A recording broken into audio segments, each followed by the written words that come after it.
Hello dear viewers, support me by subscribing to my channel and share my video if you like it, and also make sure you comment your thought.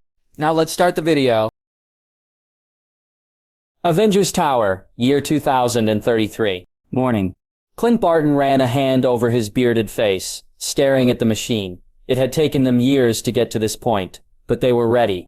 It had started off as a crude comment Sam had made a few years back. He and the new Captain America had met for coffee while Sam was in town. Sam had made an offhanded comment about how he wished that they could have beaten some sense into Tony and Steve before the Accord situation and stopped Thanos a lot sooner. He'd only meant it as wishful thinking, but Sam's comment had gotten Clint thinking. The next day, he had called Scott and gotten in contact with the smartest person in the world, after Bruce Hank Pym. After Clint had told him his idea, Pym had told him that it was possible, but he'd need the best engineer in the world. So Clint had then reached out to Fury, who had put him in contact with a S.h.i.e.L.D. agent named Leopold Fitz. Although Fitz had been reluctant to help, after some encouragement from his wife Gemma, Fitz had agreed. Now that he had the mechanical part of the equation down, Clint still needed the magical part. So he had tracked down Stephen Strange and told him his plan. Strange had been very reluctant to help, but Clint would not give up without a fight. Clint had spent months persuading Strange to help with little success. Clint had just about given up when Strange looked into the future and suddenly decided to help. When Clint had asked what changed his mind, Strange had only given him one vague answer. Nevertheless, Clint was grateful. Too many lives had been lost, Natasha and Tony's among them. Some, like Steve and Thor, had lost their way and run to something familiar. If there was a chance, no matter how small, it could be undone. Clint would fight like hell to make it happen. Are you ready? Strange asked as he walked up behind the former Hawkeye. I don't know, but I need to try, Clint said, looking over at Strange. You know, you never did tell me why you changed your mind. I saw a glimpse into the future. What I saw made this necessary, Strange said cryptically, and Clint nodded, accepting that he would not get any more out of Strange. Are you ready? Fitz asked as he walked in, and Clint nodded. As ready as I'll ever be, Clint said before turning to Strange. Do it. Avengers Tower. Morning. Tony Stark was in his lab going over some schematics when he stopped, staring at a picture of Pepper Potts. As he became lost in a sea of regret, he glanced down as he heard a hissing noise. An orange circle opened up and he fell through it. Avengers Compound. Wanda Maximoff was in her room, lightly playing her guitar, when the same orange circle opened up and swallowed her. Natasha Romanoff was training in the training room when another one swallowed her. Steve Rogers and Sam Wilson were in Steve's room, discussing a new lead on Bucky Barnes, when they too were swallowed by the glowing circle. Vision and James Rhodes, better known as Rhodey, were in the kitchen when they were swallowed as well. Barton Farm. Clint Barton was practicing some archery in the barn, which had become his own personal space once he'd retired, when he was swallowed by a circle as well. San Francisco. Scott Lang whistled as he walked towards his car, on his way to pick up his daughter, when, with a yelp, he saw swallowed by the orange circle. Queens. Peter Parker was walking through his apartment, on his way to the bus, when was swallowed by the orange circle. Wakanda. T'Challa, the Black Panther and future king of Wakanda, was walking through the halls, on his way to training when he too was swallowed by the orange circle. Distant planet far from Earth. Thor Odinson was about to leave the planet he'd been on after accomplishing his recent mission when he fell through the orange circle. Avengers Tower. As one, the orange circles opened up and all of them fell to the floor, all of them landing painfully. Ugh, what happened? Tony asked, as he pulled himself up. Tony? Steve asked, surprised. Cap? Tony asked as he looked around, seeing all his teammates there. My friends. Thor greeted. I'm so glad to see you all. Hey Thor. Natasha greeted as she looked around. Where are we? I think we're in the tower, Clint said after a moment. Tic-tac? Sam asked as he spotted Scott. Hey, Scott waved awkwardly. I hear you've been looking for me. At this point, Scott spotted Steve and walked over, in awe. Wow. You're Captain America, Scott exclaimed as he went fell fanboy. Mr. Lang, Steve said politely, holding his hand out to Scott, and Scott shook it. Wow, it's an honor to meet you, and I'm shaking your hand really long, Scott said, dropping his hand as he realized this as everyone else watched amused. While this was going on, Peter was in awe of, well, everyone. He was a kid, in a room full of gods and legends. Forgive him for being a little overwhelmed. Hey, why is there a kid here?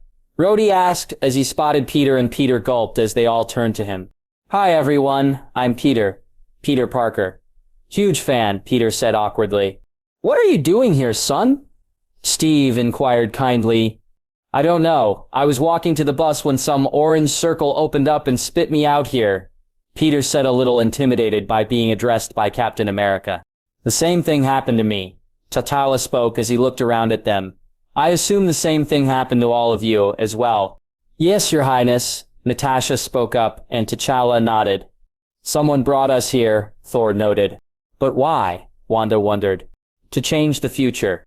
They all turned around and saw a man with dark, graying hair wearing a red cape with some sort of amulet around his neck walk in. Dr. Stephen Strange, Strange said, and Tony's eyes widened. I remember you. You're the surgeon who couldn't do surgery anymore of a car accident. Tony said, and Strange nodded. Indeed I am. I found that I was meant for much more, Strange said, as, with a flick of his finger, they were all in a room, everyone but Strange sitting down. Tony, Rhodey, and Vision were on a couch, on the left of the room. Next to them, Thor and T'Challa sat on a love seat, and not far from them, Steve, Sam, and Natasha were on a couch. Finally, Clint, Wanda, and Peter were on a third couch on the other side of the room. So Earth has wizards now, Thor noted. The correct term is Sorcerer Supreme, Strange corrected. So you're the one who brought us here? Natasha asked, and Strange nodded. You've been brought 17 years into the future, Strange announced to their shock.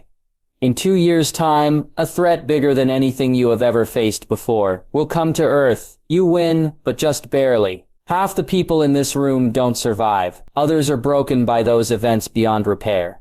I brought you here to make sure you don't make the same mistakes. Suddenly a television set appeared behind Strange. You will witness the future. You all make mistakes, because you don't trust each other. That is your downfall. You need to trust each other. I'm giving you the chance to learn from your mistakes. Don't let me down. Strange then swept from the room, leaving them all stunned from a moment. So, do we believe him? Scott asked, after a moment. I do, Steve said confidently. I do as well, Thor said. Wizards are not to be taken lightly.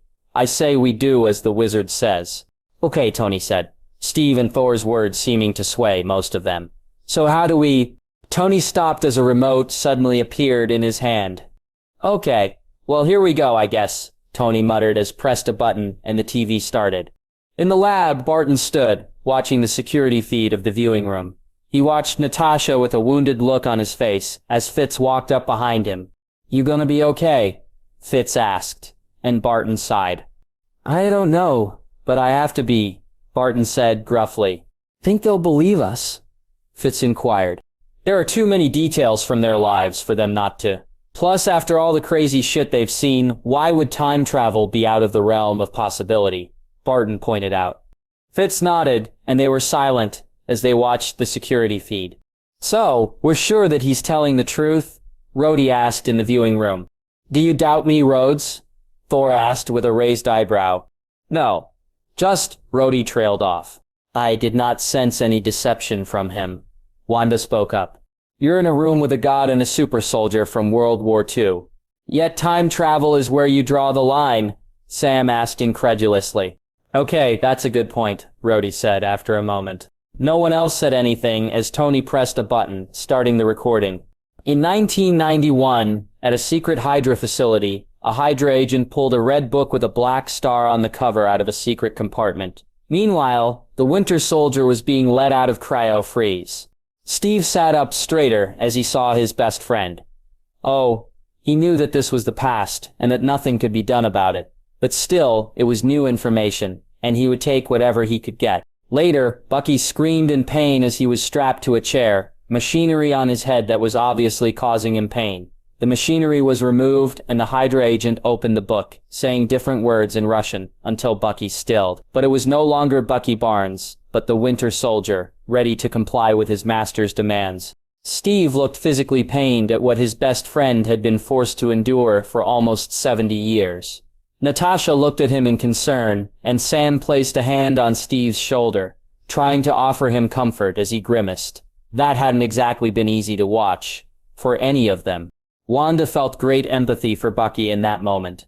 She knew what it was like to be used by Hydra, to be manipulated and turned into their weapon. Feeling a great deal of fear, she looked next to her and saw Peter staring at the screen in horror. He was just a kid, even younger than her. Wanda mused, and unlike her, he had probably never faced the harsh realities of the world. Did not know just how cruel it could be. Wanda placed a hand on the younger boy's shoulder, and he almost jumped, looking over at her. She gave him a kind smile and he blushed. "It's okay to be afraid. There are evil people in the world," Wanda said gently, and Peter winced. "I know," Peter said quietly as he remembered Uncle Ben's death. The scene changes to a road at night. A car passes, and the soldier on a motorcycle drives after it. With a single shot from a pistol, the soldier causes the car to crash. Parking, the soldier walks up to the truck and opens it, revealing a silver briefcase inside. Tony paled considerably as he watched this. That road, that car, it couldn't be. Tony tried to tell himself, it couldn't. Later at the Hydra facility, the soldier gave the briefcase to the Hydra agent, who opened it up to reveal 3 liquid packets.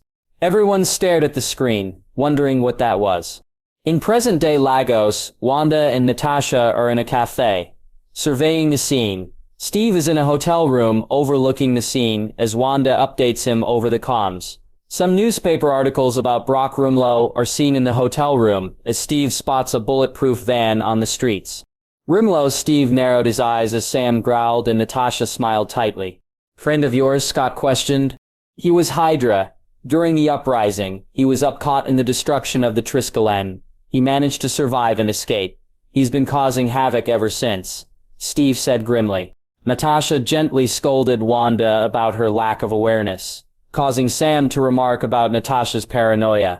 "Something you want to say, Sam?" Natasha raised an eyebrow, and Sam suddenly found the floor very interesting. "Nope," Sam said, and Steve and Clint smirked as everyone else snickered in amusement. Steve mentions they've been looking for Rumlow for 6 months before spotting a suspicious garbage truck. Steve orders Sam to tag it, and Sam fires Red Wing from his pack. "Cool," Peter said in awe, and Sam smirked in pride. Red Wing scans the truck, showing it's filled to the max and the driver is armed. Steve realizes the target isn't the police on the street, as the driver jumps out of the truck. The truck flips over and takes out a security checkpoint. A utility truck then pulls up, opening up to reveal armed men dressed in tactical gear. "Son of a bitch," Tony said in shock. "Cap," Tony said. "A bad word?" Clint cracked and Steve rolled his eyes as the original Avengers snickered. "One time," Steve grumbled, annoyed.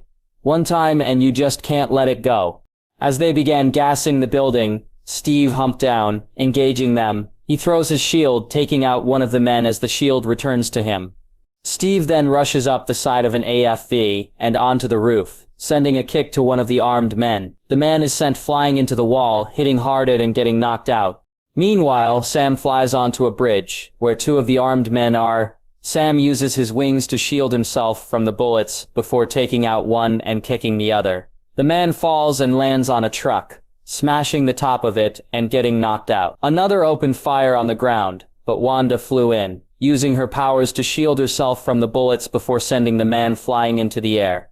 Sam flies down and punches the man, sending him flying down to the ground and knocking him out. "Atta girl," Clint complimented, and Wanda flushed at the praise. "Impressive," Thor said as he looked between at Wanda and Sam. "You have come far since we last met, little witch." "Thank you," Wanda said uncertainly, not sure about the witch comment.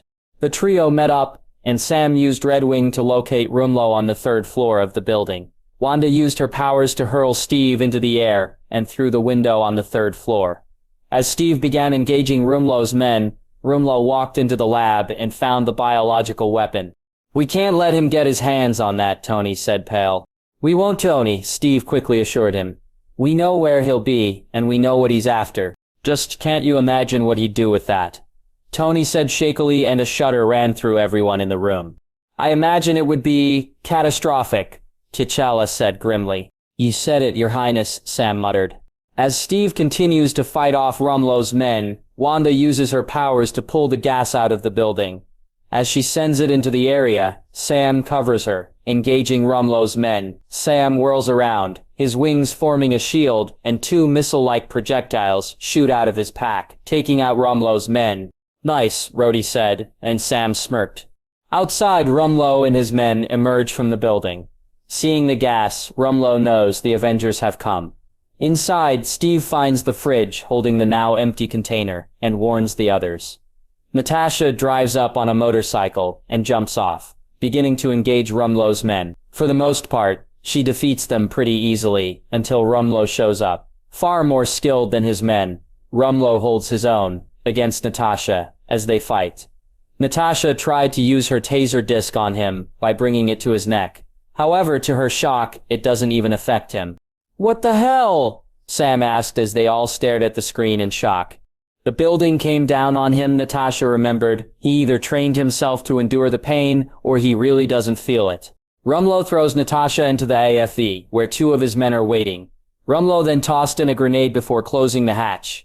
Everyone tensed. Strange's warning flashing through their minds, if they wondered if this was the end of Natasha. Natasha kicks the grenade away as the two mercenaries rush her. After a brief fight, Natasha gets to the door as the grenade goes off. The blast sent Natasha flying out the door, dazed but otherwise unhurt. "Everyone," Natasha lets out the breath they didn't know they were holding. But still, they know it's not over yet. "Two of his guys were in there though," Peter said, shocked. "Rumlow won't care about that, son," Steve told the teenager kindly. "Some men have no sense of morality or purpose, Mr. Parker. Some men just want to watch the world burn." Vision spoke up for the first time. "Brack Rumlow is one such man." In another AFE, Rumlow is firing at Steve at the building. Steve used his shield to deflect the first two blasts, but misses the third. The blast sends Steve flying out of the window and onto the ground. Groaning, Steve alerts Sam of Rumlow's location. In the AFE, Rumlow gives the bioweapon to one of his men and orders them to ditch the AFE and head for the airstrip. The AFE crashes into a stand, causing panic as people back away. Rumlow and his men get out, Rumlow telling his men he won't be meeting up with them. Steve frowned as he narrowed his eyes. A pit of dread began to form in his stomach.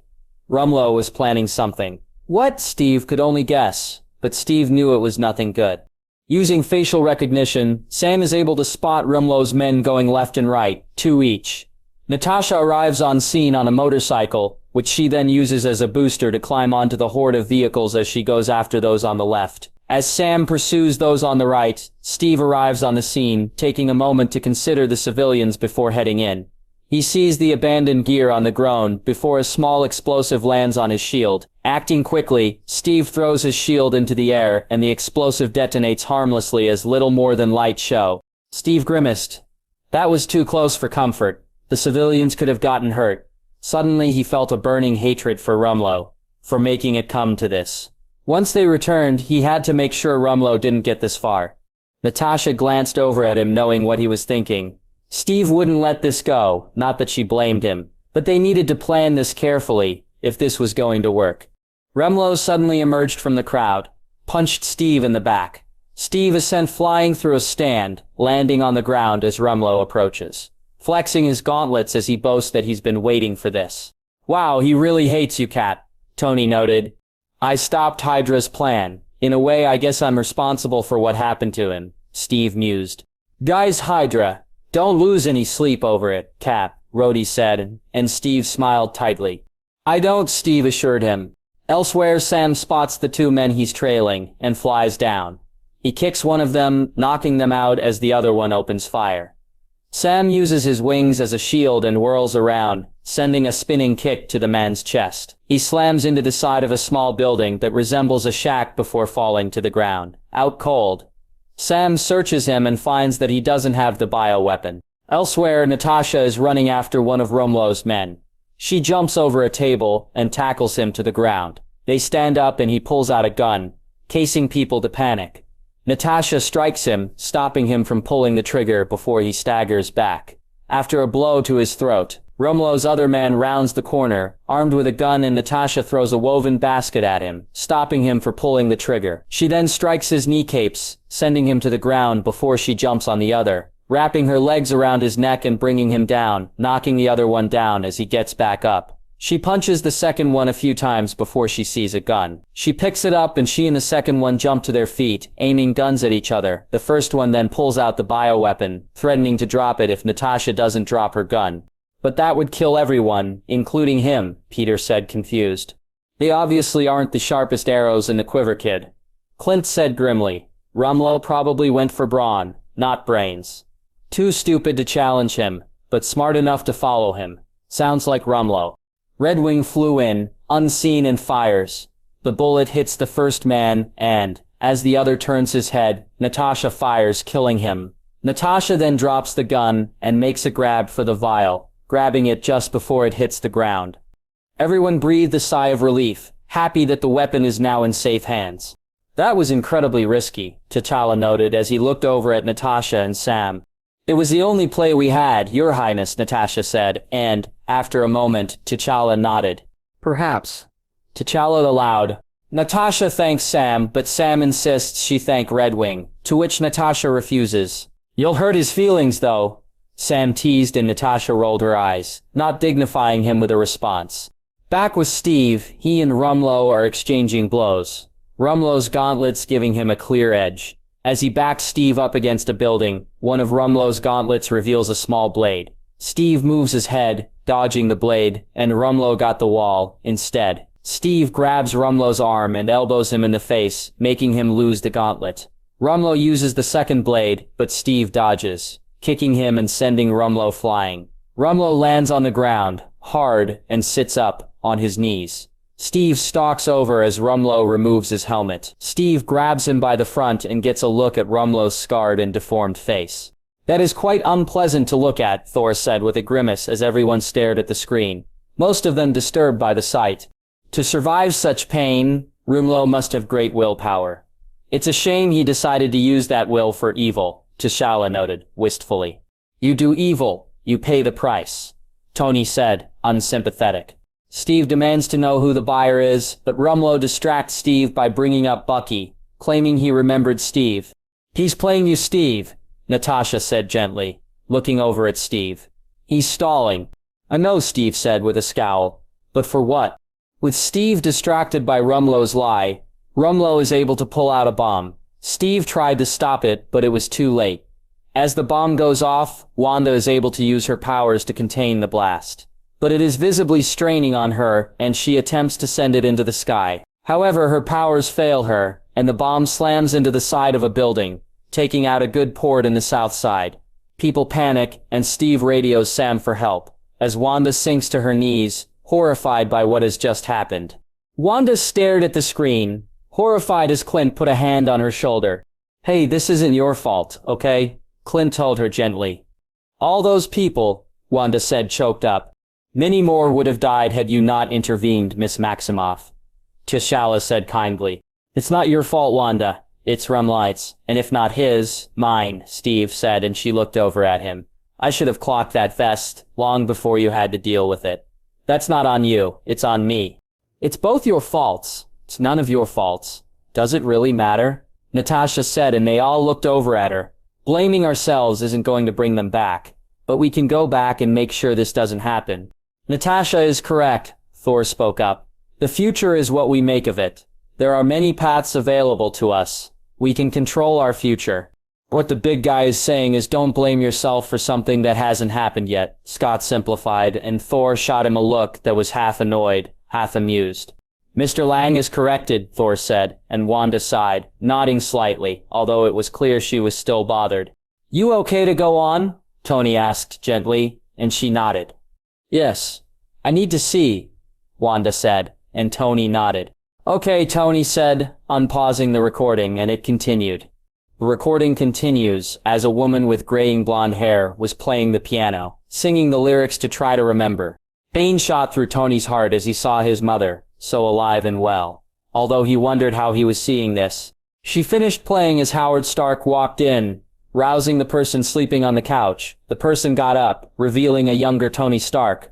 Hey man, isn't that you? Rhodey asked, as he looked over at Tony. However, Tony did not answer, and had gone a ghostly white. He realized what he was seeing. This was the last time he had seen his parents alive. Steve eyed the version of Howard on screen. Try as he might, it was difficult for him to imagine this as his friend from 1945. Tony and Howard bicker as Maria tries to gently play peacemaker. Tony jokes about throwing a toga party before inquiring about where his parents are heading.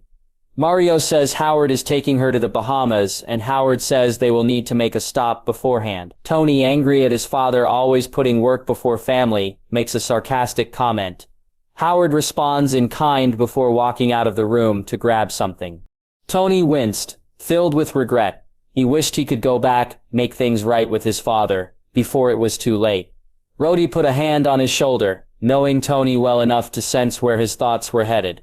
Steve looked back and forth between his friend and the screen, sadly. Like him, it seemed Tony was also filled with regret over things he couldn't change. Maria stands up, telling Tony that Howard misses him when he's not home, and that Tony will miss them as this will be the last time they're all together.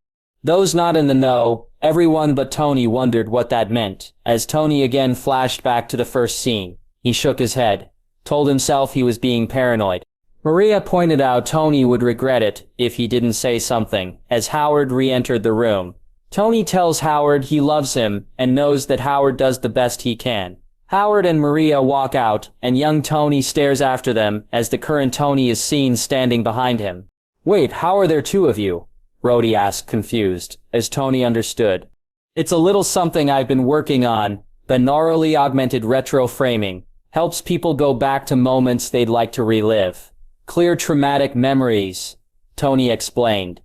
"I am not sure that is wise, Stark," Thor said with a frown. "Helping people go back and fix things they regret? How is that a bad thing?" Tony asked, not seeing the obvious issue. "Because people could lose perspective on reality. By opening the door to the past, you may decide to sacrifice the future in order to stay in the past. People may be unable to move forward as they become stuck in the past." T'Challa pointed out, and Tony frowned, considering the words of warning. Tony ends the hologram, talking about the project, BARF as he calls it. The crowd of MIT students cheered as Tony reveals that the September Grant Foundation has funded and approved all their projects. However, Tony pauses as the teleprompter tells him to introduce Pepper. Tony quickly gathers his bearings and tells them to go break some eggs, before walking backstage, as the crowd broke into cheers. Tony winced, a wounded look on his face that Steve, Vision, and Rhodey noticed. However, they chose not to comment on it. Wanda felt a blast of turmoil and pain from him as well, causing her to give him a curious look. The MIT liaison tried to talk Tony into giving him some of the funding, but Tony ignored him, walking past him and rebuffing the apology of the stage director, who didn't know Pepper had canceled. Tony walked off into the back hall. As Tony took a moment to gather his bearings, a woman was by the elevator. As Tony walked up to the elevator, she strikes up what appears to be a casual conversation with him. As Tony presses the button, she reaches into her purse. Tony instinctively grabbed her hand, startling her. Tony apologizes as he releases her. She tells him that she works for the State Department's Human Resources Division, and it allowed her to raise a son. She pulls a picture out of her purse and slams into Tony's hands, explaining that her son, Charles Spencer, was one of the casualties of Sokovia. She blames Tony for his death and claims Tony only fights for himself before storming off. The room was silent as Tony winced, his guilt over creating Ultron coming full surface. "I'm sorry," Wanda said. So softly, they almost didn't hear it. "What?" Tony said, confused, as they all looked over at her. "It was my powers that made you create Ultron." "I'm sorry," Wanda said in shame. "It's not your fault, kid. Knowing me, if it wasn't you, it would have been something else that made me decide to bring Ultron out of retirement. It was a flawed program and I knew that, but I still plugged it into Loki's scepter." Tony sighed tiredly. "I've got to own up to my own mistakes, because whatever I did after you were done messing with Head, well, that's on me, not you." The scene changes to the compound. Steve is watching a news report on the incident from Lagos, with the reporter revealing that 11 Wakandians were killed in the explosion. T'Challa closed his eyes, a pang of grief hitting him as Wanda looked down. "I'm sorry, Your Highness," Wanda said in shame, unable to look at him. "As I told you before, many more would have died if you had not intervened," T'Challa said after taking a few moments to compose himself. My people are dead, which I cannot forgive. But I choose to blame the hand that activated the bomb rather than the hand that tried to save lives. Wanda looked away, guilt still eating at her. Clint placed a hand on her shoulder, hoping to offer her some measure of comfort and support. Steve turns off the news report, unable to watch as Taka calls the Avengers indifferent to the lives lost. However, Steve hears another news report on the same incident. Steve stands up and follows the sound, finding Wanda in her room watching the news on the incident. You shouldn't watch that. It's not healthy, Clint told Wanda softly. Wanda simply shrugged, and his concern grew. Clint glanced over at Steve and Natasha, both of who looked equally as frustrated and helpless as he felt. People are always gonna judge you, Tony said, and Wanda looked over at him. You don't even want to know about the bad press I got when I announced I wasn't going to be making weapons anymore. The media, the politicians, they see something they can't control, and that bothers them. You can't let what they say get to you. Wanda looked away, a thoughtful look on her face, as Clint shot Tony a grateful look. Steve turns off the TV, as Wanda continues to blame herself. Steve sits down on her bed, pointing out she would never have been in that position if he hadn't gotten distracted by Rumlow. It's on him, he insists. But she disagreed, saying it's on both of them. Steve points out that people die in their job, but if they aren't able to live with it, the next time they might not be able to save anyone. How do you live with it? Wanda inquired as she looked over at Steve. I surround myself with people I trust. You've got that too, you know. Steve said pointedly as Clint's hand on her shoulder tightened ever so slightly. Vision suddenly phases through the wall, surprising Steve and Wanda. Wanda chides him, reminding him they've talked about this. And how often have you talked about that? Clint demanded. Too often, Steve. Natasha, Rhodey, and Sam said. I see, Clint said as he eyed Vision, wondering if his arrows could pierce Vision's body. Wanda, getting a blast of his thoughts, laughed and elbowed him. Clint let it go. For now. I'd watch your back, buddy. Trust me, you do not want to piss Clint off, Tony said with a wince, having flashbacks to bad experiences. I remember, Vision said, remembering the incidents from his time as Jarvis. Vision says Steve wanted to know when Tony arrived. Vision awkwardly goes to use the door, but pauses, telling Steve Tony has brought a guest, the Secretary of State. Thaddeus Ross? The guy who chased Banner across the world? Why would you bring him to the compound? Clint asked incredulously, as they all looked over at Tony. I don't know, Tony said, seemingly as confused by his actions as the others. The scene changes to the conference room. All the Avengers are seated as Ross tells them a story about having a heart attack before getting down to business. He starts by sugarcoating them before he pointedly points out that while most of the world consider them heroes, some consider the Avengers vigilantes. At Natasha's question, Ross admits he sees them as dangerous, declaring they routinely ignore sovereign borders, inflict their will, and frankly seem unconcerned about what they leave behind. Oh, sure, next time we'll just let the terrorists steal the bioweapon and kill hundreds of people. Can you believe this guy? Sam asked, disgusted. How he became Secretary of State, I'll never know, Natasha agreed with the sentiment. Ross then shows them clips on a monitor of the Avengers' past battles in New York, Washington, Sokovia, and Lagos. Specifically, the civilians caught in the crossfire. Were we not trying to save lives then? Thor asked, confused. People still died, Steve said, hollowly. Thor's right though, Cap. What exactly is Ross's point? That we should have stood back and allowed Loki, Hydra, and Ultron to kill thousands of people? Clint demanded angrily. A man like Ross seems only interested in power, if what you say about him is true, T'Challa noted. Ross turns off the clips and reveals the true reason for his visit.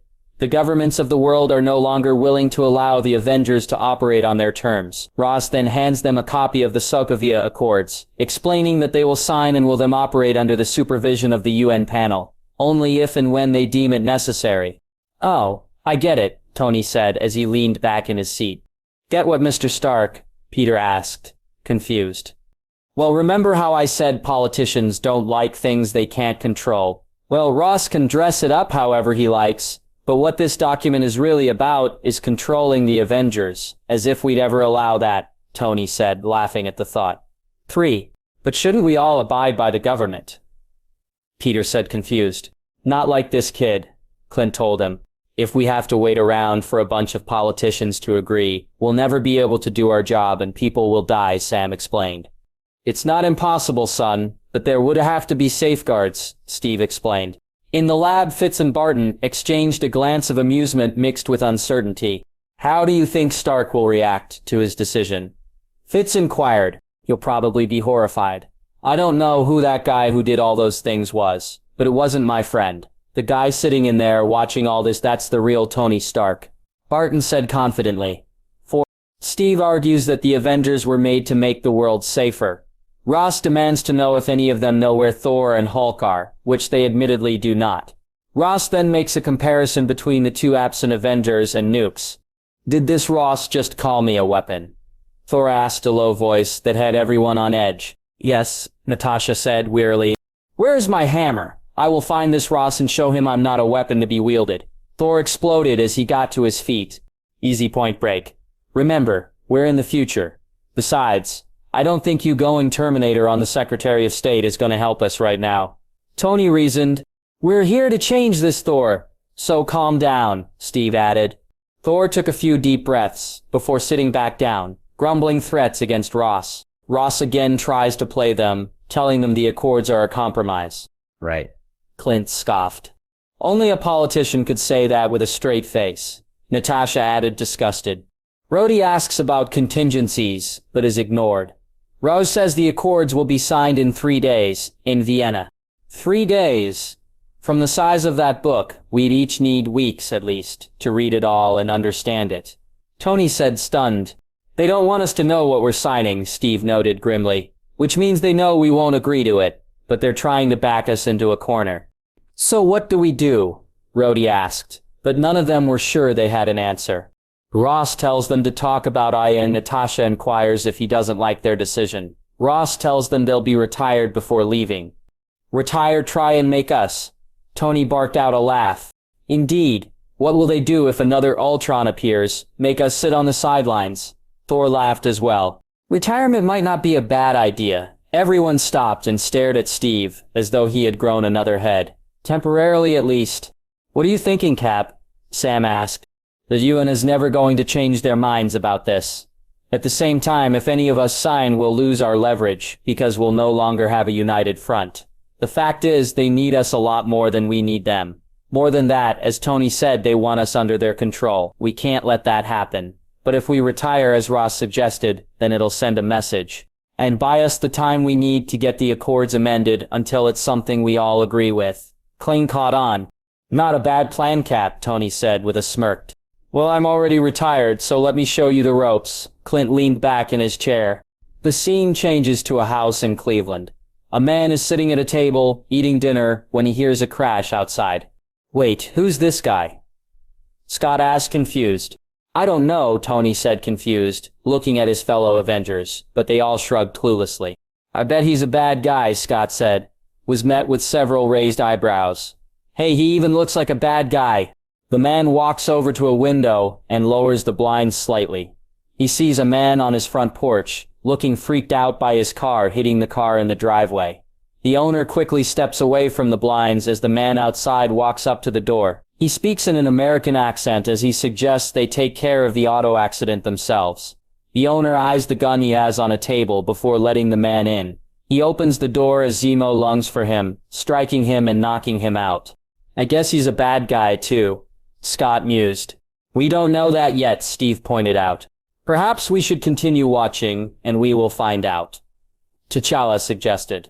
A bit later, Zemo is taking a hammer to the wall, uncovering a box. The owner of the house is tied, upside down, his head inside a sink that was filling with water. Zemo empties the box of its contents, finding a familiar red book.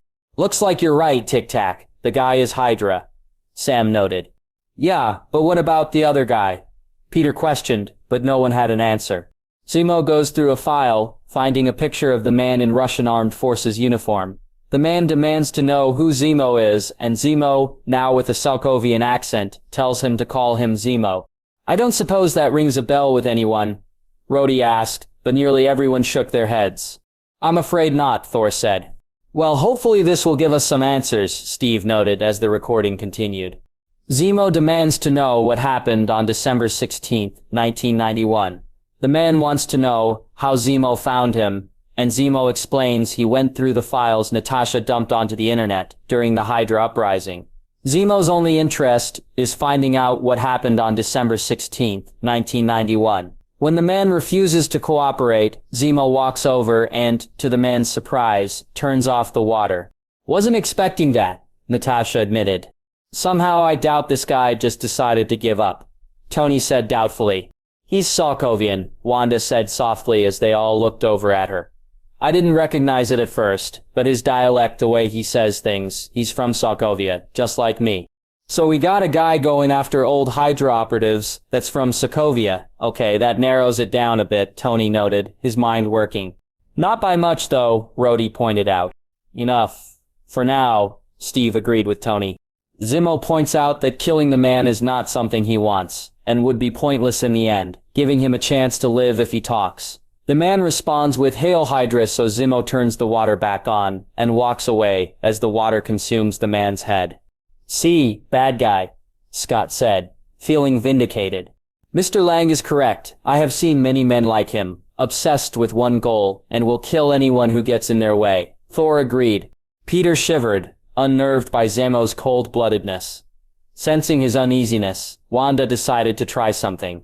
Unseen by anyone, she waved her hands and red mist floated over to Peter. Peter suddenly felt a lot calmer, which he found strange. Wanda smiled, which was wiped off her face as the recording continued. Back at the compound, the Avengers are in the lawn, talking about the Accords.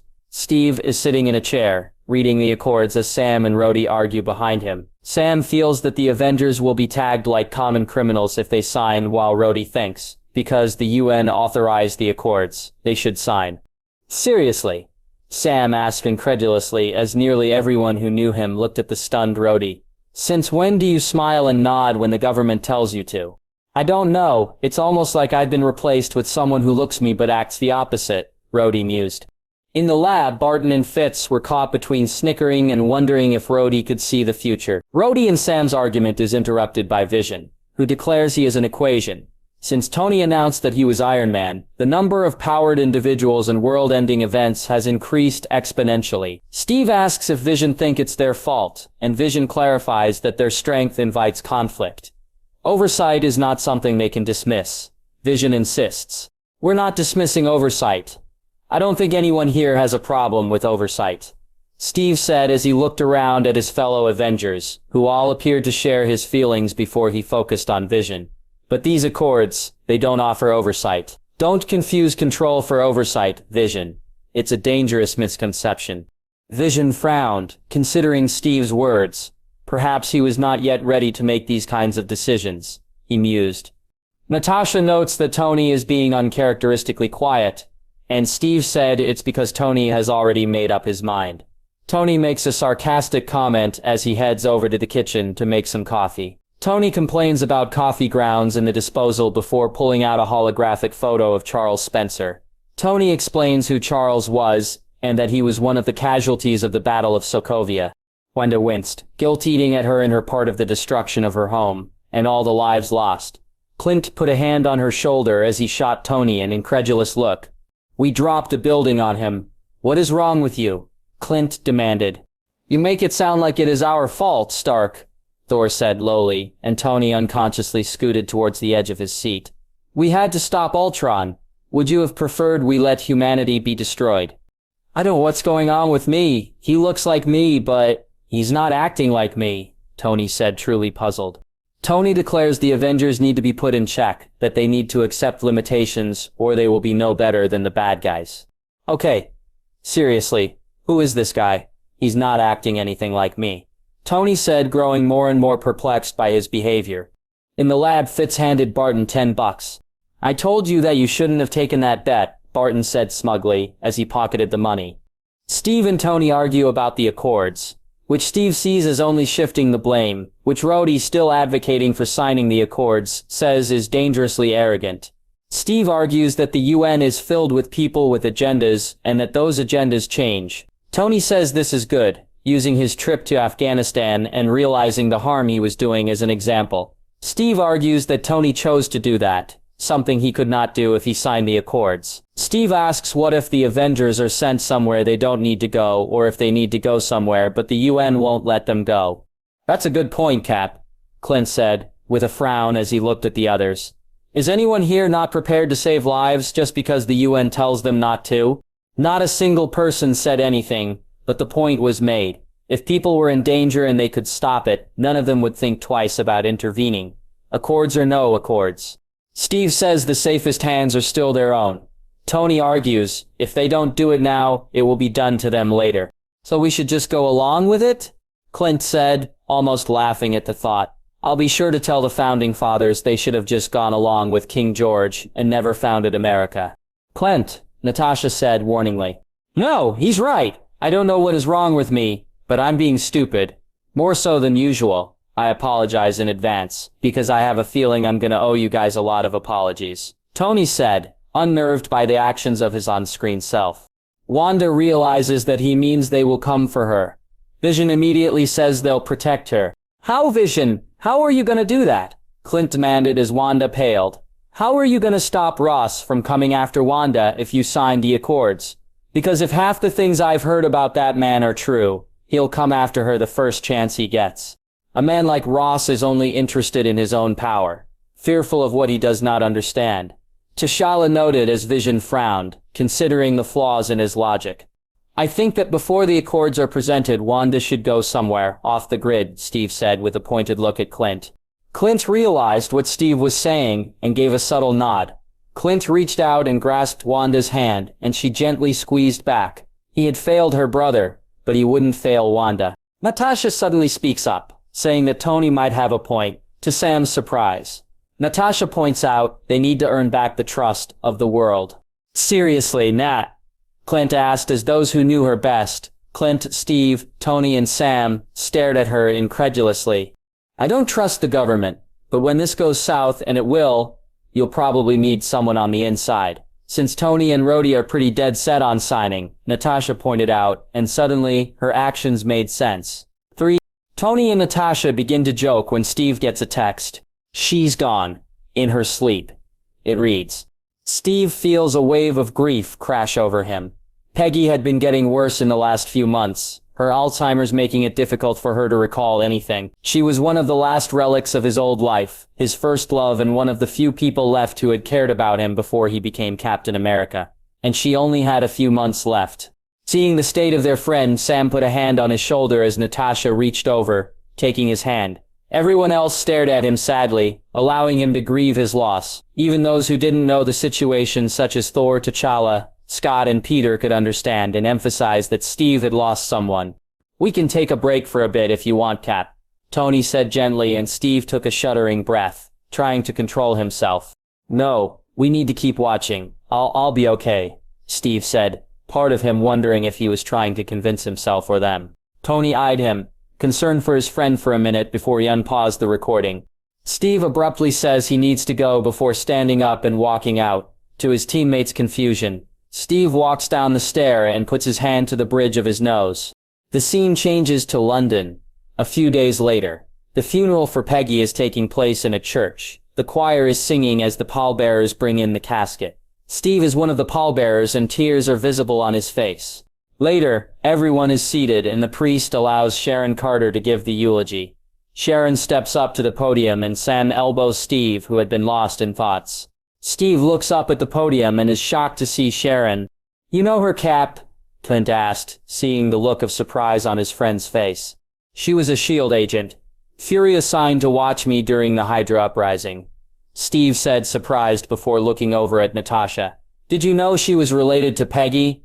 A sly grin was his only answer, and Steve could only chuckle, a welcome sound to his friends. Sharon begins the eulogy by revealing she was Peggy's niece, and that having Peggy as an aunt was a lot to live up to, which is why she never told anyone they were related. She remembers asking Peggy how she succeeded at espionage and diplomacy at a time when a woman was not wanted to succeed in either. Peggy had told her, compromise where you can and where you can't. Don't, even if everyone is telling you something wrong is right. Even if the whole world is telling you to move. It is your duty to plant yourself like a tree. look them in the eye and say, "No, you move."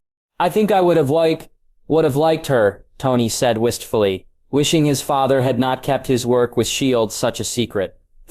"She probably wouldn't have been too fond of you at first," Steve said, a trace of his usual humor in his voice. "Well, I'm not good at first impressions, but I'd wear her down," Tony said confidently, and Steve laughed. "Probably," Steve agreed good-naturedly. After the funeral, Steve is standing alone in the church, looking at a picture of Peggy as Natasha walks up to him. Steve remembers finding out Peggy was still alive after coming out of the ice. He says he was lucky to get her back, and Natasha points out Peggy got him back too. Steve sighs, asking who's signed the chords. Natasha says Tony, Rhodey, and Vision have. Clint says he's retired, and Wanda hasn't made up her mind. Wanda knew it was unlikely she would sign. Even if these accords were something to consider, even if they stopped them from coming after her, she still wouldn't sign. Ross reminded her too much of Liz to even consider it. Natasha says they need to stay together, but Steve won't give up his free will to do it.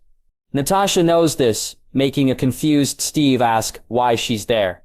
She says she didn't want him to be alone before she hugged him, comforting him as he broke down. Steve looked over at Natasha, a grateful look on his face. Words failed him as he tried to express how grateful he was for her support, but he didn't need to say anything. The look she shot him said she understood. The scene changed to Vienna later that day. As reporters crowded around the building, T'Challa was watching from the window. "Hey, it's you, Your Highness," Scott exclaimed. "So it would appear," T'Challa noted, wondering if he would finally find out why he had been brought here. T'Challa turns away from the window as he hears Natasha enter. T'Challa walks over and they bond over how neither of them really like the spotlight. T'Challa makes it clear his dislike of politics as T'Challa walks over. Natasha apologizes for the deaths of the Wakandians in Nigeria, which T'Challa gracefully accepts. They both regret Steve not being there as the session begins. Natasha takes her seat as T'Challa notes T'Challa is getting good at diplomacy. The two share a close moment before T'Challa takes the podium. T'Challa gives an impassioned speech, talking about Wakanda remaining in the shadows for too long. As his father gives his speech, T'Challa is by the window, and notices something odd on the ground.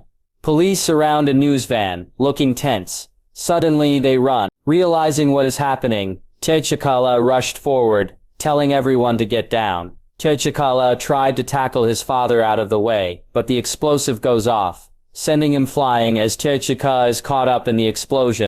"Son of a bitch!" Tony cried out, and everyone was so shocked. No one called him on swearing in front of Peter. T'Challa crawled towards his father, who wasn't moving. He desperately searched for a pulse, but it was no use. T'Challa was dead. "No," T'Challa cried out, in despair. T'Challa buried his head in his hands, his shoulders shaking with sobs. Thor placed a hand on the prince's shoulder, sadly remembering his mother's death. Peter, Wanda, Steve, and Tony all stared at T'Challa in sympathy as they remembered the deaths of their own parental figures. They knew nothing they said would help T'Challa now, so everyone simply remained quiet, letting T'Challa break down. For a few minutes it was silence, save for T'Challa's crying. Then Thor placed a hand on his shoulder. "I know your pain, my friend," Thor said gently. "I lost my mother a few years ago, but you must remember that your father is still alive where we come from. We can make sure none of this ever happens." For a few moments it was still silent. Then T'Challa seemed to pull himself together. He lifted his head, wiping his eyes of tears. "You are correct," T'Challa said, his voice gruff from the crying. "I apologize. You watched your father die, Your Highness." "You have nothing to apologize for," Steve said kindly, and T'Challa nodded. "You sure you can continue?" Tony asked. "I must to Mr. Stark. I must find out who murdered my father," T'Challa said with a dark look on his face. Tony eyed him wearily before unpausing the recording. At Peggy's wake, Sam and Steve are toasting to what Sam calls an honorable discharge. They take a drink and Steve asks Sam if he's okay with retirement. Sam assures him he is, and that he'll make a great civilian. "Steve could too," Sam said, as he pointedly looked over at Sharon. "Are you trying to set him up at the wake of his first love?" Natasha asked, as they all shot Sam strange looks.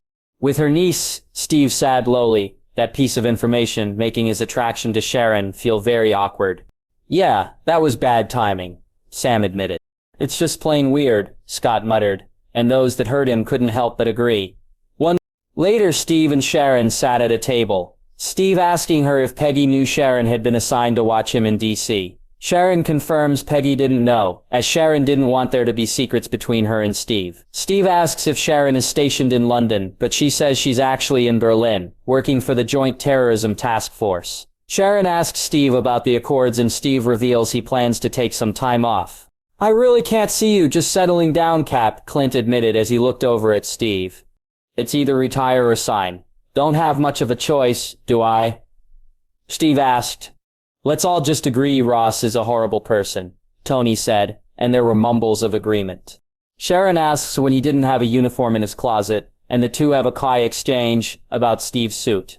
Steve shifted as he watched the exchange. The whole thing just felt awkward and weird to him, now that he knew her relation to Peggy. The scene changes to a hotel. Steve and Sharon are standing in front of an elevator, after Peggy has pushed the button. Sharon thanks him for walking her back before Sam walks up, saying there's something Steve needs to see. The scene changes to Sharon's room. Sharon is on the phone as Steve and Sam watch the report on the bombing in Vienna. Surveillance caught the suspect, someone who is seemingly James Buchanan Barnes. Steve put his head in hands, wondering how Bucky could have fallen this far as Sam and Natasha look at him in concern. As T'Challa eyes the scene, thinking he finally has his father's killer, Clint frowned. It doesn't make sense, Clint said, and they all looked over at him. What doesn't make sense? Wanda asked. Barnes is bombing the UN and getting caught. The guy was trained by Hydra to be a ghost, to disappear without leaving any evidence. The only time he was ever seen was when he shot Nat, which only happened because he didn't expect her to survive. And when he shot Fury and you engaged him, and why bomb the UN? It makes no sense, unless Clint trailed off, but Steve caught on to what Clint was thinking. Unless someone is setting him up, Steve realized, and Clint nodded.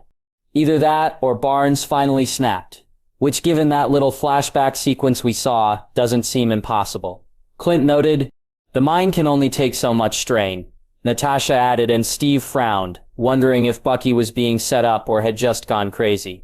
Sharon tells Steve and Sam she needs to go to work. The scene changes to Vienna. The Joint Terrorism Task Force is on the scene, as T'Challa numbly sits on a bench, his father's ring in his hand. Natasha approaches him, apologizing for his loss. T'Challa tells her about how death is viewed in his culture, which Natasha finds peaceful. His father agreed. T'Challa says, but he is not his father. Realizing what he is thinking, Natasha says Barnes is the task force's priority, but T'Challa says he will kill him himself. T'Challa frowned thoughtfully as the others shot him doubtful looks. If what Clint said was true and Barnes was being framed, then his on-screen self was going after an innocent man. As T'Challa stalks off, Natasha's phone rings. Natasha answers, and it's Steve, asking if she's okay. She confirms she is before looking around. Knowing Steve is there, she tries to get him to back off, and Steve asks if she would arrest him if he didn't. No, but someone else will, Natasha told him softly, and Steve nodded in agreement. It's the situation the UN has created, Steve grumbled. If they wanted to make sure the bad guys win, they've sure done a good job, Tony grumbled. Natasha said she wouldn't arrest him, but someone else would. That was how things worked now. No need to repeat yourself, Peter said in an attempt to break the solemn mood in the room. It didn't work. Steve says if Bucky is this far gone, he should be the one to bring him in. He's the one least likely to die trying, he says before hanging up from where he stood in a corner, wearing a cap and glasses. Well, you've gotten a lot better at blending in, Natasha noted, remembering how panicked Steve was when they were on the run from S.h.i.e.L.D. Would you really bring your friend to justice, Captain? Even kill him if necessary? Touretton asked, honestly curious. If he made me, Steve said simply. While his voice was even, his eyes showed the pain the thought brought him. He would not do it because he wanted to, but because Bucky would have left him no other alternative, and the action would likely haunt him for the rest of his life. Everyone felt their respect for Steve grow in that moment, particularly Thor, who remembered Loki turning on him with a pang, knowing he would not have had the strength to do what needed to be done if Loki had truly left him no other choice. Steve walks into a restaurant, and up to Sam, also dressed in a cap and sunglasses, who was posing as a customer. Sam asks if Natasha told him to stay out of it, and Steve answers with silence. Sam notes Natasha might have a point. Steve argues Bucky would do the same for him, but Sam argues that Bucky was a different person in 1945. Sam wants to consider all their options before they get into a bad situation. A wise decision, Mr. Wilson, T'Challa said. Please, call me Sam. No one's called me Mr. Wilson since high school, Sam requested, and T'Challa nodded. Sharon walked up to them, a file in hand. Since the footage, tips have been pouring in, most of them dead ends. But there is one solid lead. She passes Steve a file. This is all the head start she can give him, and she warns him that the police have a shoot-on-sight order. Steve sighed, resigned to this, having known something of the like would happen when Bucky was named the prime suspect. It didn't make it any easier to hear, though. At a hotel, Zemo is in a room, a news report on the bombing in the background. Zemo has the red book out, reading it, practicing the words to get the pronunciation just right. Zemo is interrupted by a knock on the door. He places the book in a drawer and walks over to the door to his room. He reaches for scepter gun in his pocket, but room service spoke up on the other side of the door, causing him to relax. He opens the door slightly and prevents the woman from coming in, as a bomb is seen in the closet. It was him. He bombed the UN, Natasha said as it hit them. But why? And why frame Barnes for it? Rhodey wondered. It has to do with whatever happened on December 16, 1991. Clint noted, and Natasha nodded in agree. It's why he went after that Hydra officer, but what happened on that day that was so important? Steve wondered. I do not know, and I do not care. All I care is that this man gets justice. T'Challa growled. Be careful, do not let your need for vengeance cloud your judgment, Thor said softly, remembering his actions when the Frost Giants had invaded Asgard and his father's after Frigga's death. The scene changes to Bucharest. Bucky is at the market, buying fruit. Steve's eyes softened as he saw his best friend, truly, for the first time since 1945. Aside from the long hair, it was truly Bucky, not the Winter Soldier. Hearing sirens, Bucky walks out of the stand, a nervous reflex from being on the run for so long. Bucky sees a vendor at a newsstand, eyeing him, so he walks over. Picking up a newspaper, Bucky saw the headline about the bombing and knows he is a wanted man. At Bucky's home, a rather modest apartment, Steve was there, looking around. Sam radioed in, telling him German special forces were headed his way. Steve turns around to see Bucky standing behind him. Steve tensed as everyone looked at him, wondering how this would go. Steve asks if Bucky recognizes him, which Bucky claims to know him from the museum. Steve knows he's lying, and Bucky relents, telling him he wasn't the bomber. Steve believes him, but warns him about the people coming for him. Bucky notes casually that it's a good strategy to go for the kill. He is far too casual about his death, Sam noted, as Steve flinched. Steve tries to talk Bucky out of a fight, but Bucky tiredly says it always ends in a fight. The police come up the stairs, are at the door as Sam gives them 5 seconds. Steve demands to know why Bucky pulled him from the river, to which Bucky claims to not know, as he pulls off the glove around his metal arm. Sam shouts a warning, as an explosive crashes through the window. Steve deflects it with his shield, the explosive shattering as it hit the wall before another crashes through and lands at Bucky's feet. Bucky kicks it over to Steve, who quickly places his shield over it, containing the blast as it detonates harmlessly. Okay, I get the shoot-on-sight order, but they're throwing bombs into a civilian-populated area. Sam asked, horrified. 2. Did they even bother to look to see if anyone else was in there? Wanda asked, disgusted. Since Captain Rogers was in there when they fired, most likely not, Vision noted. Bucky lifts his mattress up, using it as a shield from the shots coming through the window. The police begin trying to force the door to Bucky's apartment open, with a battering ram, so Bucky tossed the table over, blocking the entrance. Wow, he's strong, Peter said in awe. Metal arm, kid? Rhodey pointed out. 2 task force members burst in. Bucky engages one as Steve trips up the other, causing his rifle to fire aimlessly. Bucky throws the officer to the floor, as another one burst in. Steve takes out his gun and pushes him out onto the balcony. Steve then stops Bucky when he tries to follow the officer, saying Bucky will kill someone if this keeps up. Bucky responds by throwing Steve to the floor and jumping on top of him, raising his hand as if to punch him. Steve watched stonily as everyone else tensed, wondering if Bucky would prove to be a friend or foe. Bucky says he doesn't want to kill anyone, before punching the floorboard next to where Steve's head is at. Bucky pulls out a duffel bag and throws it out the window. It landed on the roof of a building nearby, as more officers burst in through the windows. Steve used his shield to block the bullets as Bucky sees another officer at the window. He throws Steve through the window, knocking the operative down as he and Steve fall on the balcony. "So, looks like Barnes used you as a weapon, Cap," Tony said, amused as Steve looked at him annoyed. Bucky uses his metal hand to deflect the bullets. One of the officers fires at him before grabbing the officer and slamming his head through a shelf, knocking him out. Bucky then takes a cinder block and used it to take out the second officer in the room. "That was pretty badass," Rhodey said, as they all looked impressed. As Steve deals with the officer on the balcony, the police, having grown impatient, have taken to shooting holes in the door. Bucky puts his metal arm through it, knocking one out and startling the rest. Bucky then kicks the door off its hinges and begins engaging the police. One bursts through the glass above, but Bucky knocks him out and begins taking the battering ram, knocking them all out.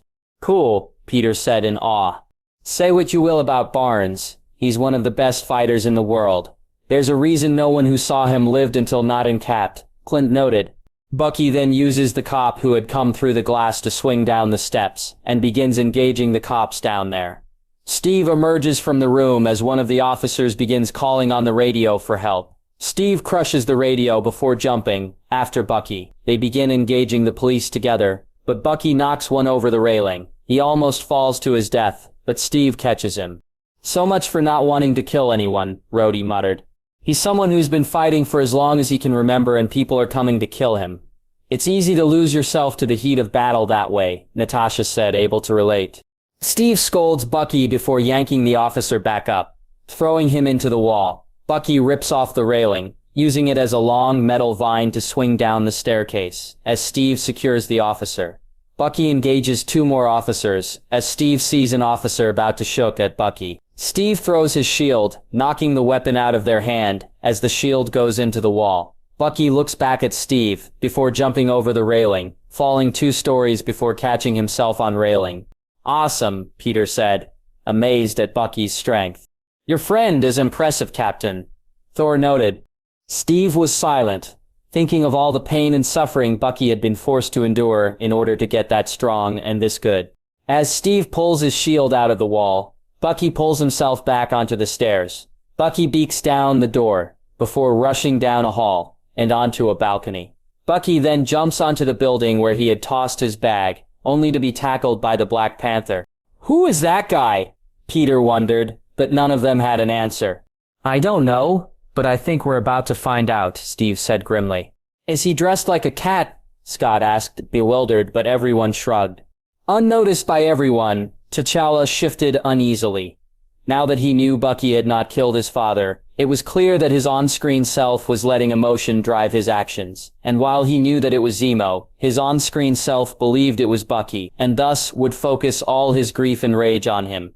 T'Challa had a feeling it wouldn't end well. He was beginning to understand why he had been brought here. Bucky gets up and the two begin to trade punches and kicks. It becomes clear to Bucky that Black Panther is extremely skilled. Black Panther lands a hit, and Bucky is sent down to the ground, his back against an air vent. Black Panther attempts to strike him with his claws, but Bucky dodges by jumping up. They trade some more blows before Bucky is thrown on his back. Bucky picks up some iron and uses it to block Black Panther's claws. "This guy's no amateur," Sam noted, impressed by Black Panther's moves. "Indeed, he has been trained very well," Thor agreed. "But who is he?" Tony wondered and his friends all shrugged. Wanda picked up a hint of pride and guilt and looked over at its source. "T'Challa," she raised an eyebrow, wondering what that was about. Steve comes out of the building and sees the scene. He calls Sam over, and Sam flies in. Seeing the scene, Steve jumps onto the other building as a police chopper rolls in. A sniper shoots at Black Panther, who turns away from Bucky. Impossibly, the bullets don't pierce his suit. "Okay, what is this suit made of, if bullets don't even faze it?" Sam asked as everyone but Tepta stared at it in shock. "I don't know, but I'd like to get my hands on it. Might be able to make you guys better suits for battle, Tony mused. Sam flies in and kicks the tail of the chopper, causing the pilot to fight for control. Bucky kicks Black Panther off him and flees, jumping down the side of the building. Black Panther follows using his claws to slowly glide down the side of the building. As Bucky and Black Panther continue the chase on the ground, Steve jumps off the building as well, using his shield to cushion his fall. The chopper rounds the corner, firing at Bucky again. And now they're not even pretending to worry about civilian casualties, Rhodey said in disgust. Who are these cops? I want to keep an eye on them. Make sure they can't put anyone in danger, Steve said with narrowed eyes. Let us ask the wizard when we see him next, Thor suggested, and the Avengers found it agreeable. Bucky jumps off the ledge and into heavy traffic. He heads into a tunnel, with Black Panther and Steve following him, and he can keep up with a super soldier. Just who is this guy? Clint wondered, growing more and more interested. A police cruiser rolls up behind them, and Steve stops, tackling the windshield with his shield. Steve then jumps off, opens the door, and throws the driver out. He shatters the windshield before taking the car, driving after Bucky and Black Panther. You and stealing cars, Natasha cracked, remembering Steve stealing a car during the Hydra uprising and telling her he had done it before in 1945. That's one of my special talents, Steve joked. So, you have a dark side after all, Tony said with a grin towards Steve. Like I said, you just haven't seen it yet, Steve said, confusing those who hadn't heard their conversation at the barn. Steve drives past Black Panther, but Black Panther jumps on the back of the cruiser. Seeing this in the rearview mirror, Steve tries to shake Panther off with no luck. Steve radios Sam as he becomes aware of the multiple police cruisers on his tail. And this is what making things worse looks like, Natasha said pointedly, and Steve sighed. I know, but what was I supposed to do? Watch them kill him for something he didn't do. Steve argued. I don't know, but Ross is going to use this to make things difficult for us, Natasha said. Ross is the worst, Tony said simply, and they all nodded. The absolute worst, Thor agreed. At the edge of the tunnel, Bucky is blocked by several cars. He jumps over several waste containers and continues running. Steve follows, driving through the containers and after Bucky. Outside the tunnel, Bucky takes a motorcycle from a man and drives into another section of the tunnel. Man, this guy is awesome, Scott said, growing more and more impressed with Bucky's skills. Shame it had to come from so much suffering, Wanda said sadly, and Steve grimaced. Steve follows Bucky through the tunnel, and Black Panther climbs onto the roof. Black Panther jumps off to try and get Bucky, but Bucky grabbed him by the throat.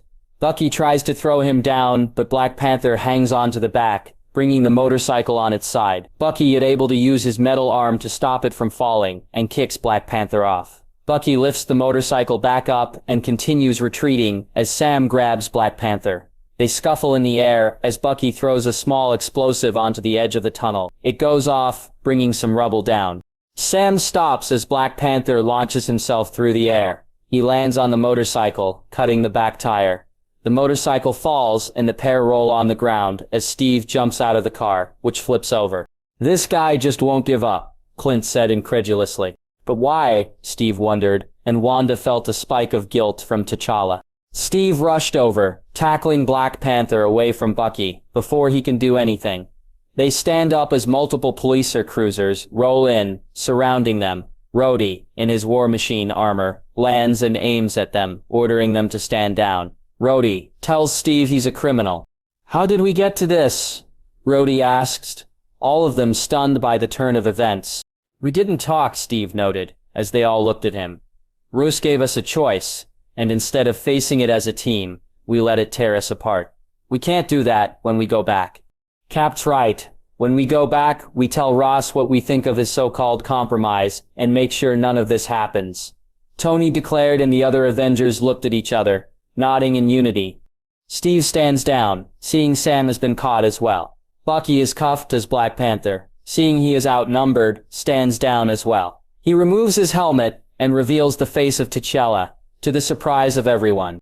T'Challa sighed as everyone turned to stare at him, knowing now they would all like some answers. So you dress up like a cat? Do you like cats? Sam deadpanned. What are you, Catman? Tony added as T'Challa looked at them unamused.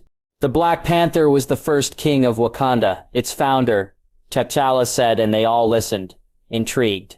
Since then, the royal family has been trained to bear the mantle, fathers training their sons to be the protector of Wakanda. The mantle has been passed from warrior to warrior, from father to son for centuries. Now it is mine to bear, as it was once my father's, and it will be my son's one day. Your suit. It's vibranium. Steve asked, and T'Challa remained silent. Whether you want it to or not, I believe your secrets will come out. You should tell us the truth before they do, Thor advised, and T'Challa sighed after a few moments of silence. Yes, it is vibranium, Captain, T'Challa admitted. My old man thought he'd gotten a hold of the last of it, Tony said, astonished.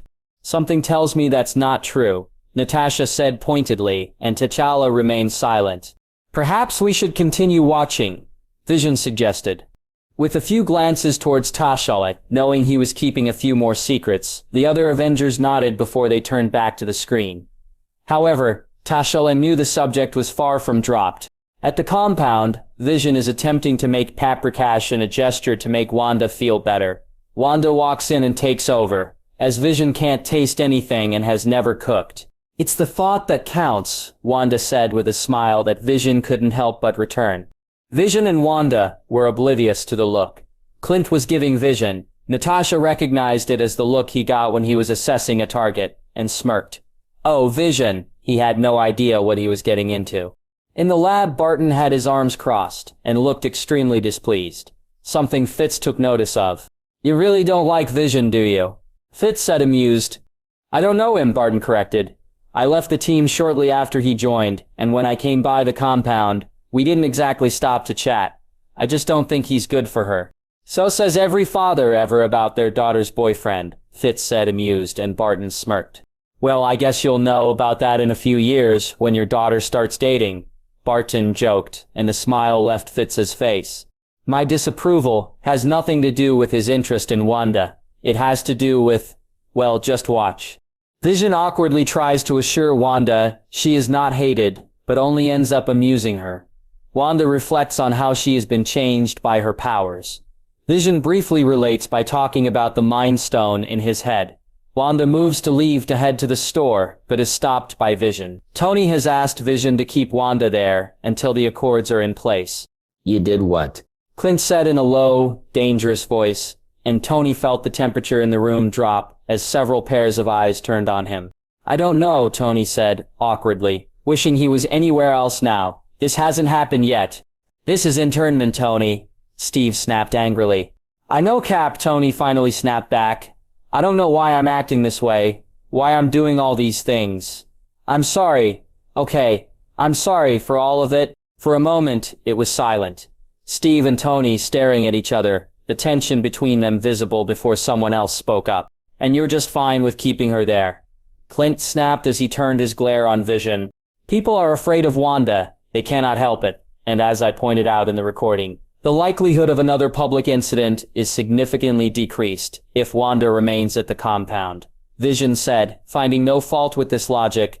Clint almost leapt out of his seat to throttle Vision, but Wanda placed a hand on his shoulder, pointedly telling him to remain in his seat, although it was clear that she was hurt by Vision's words.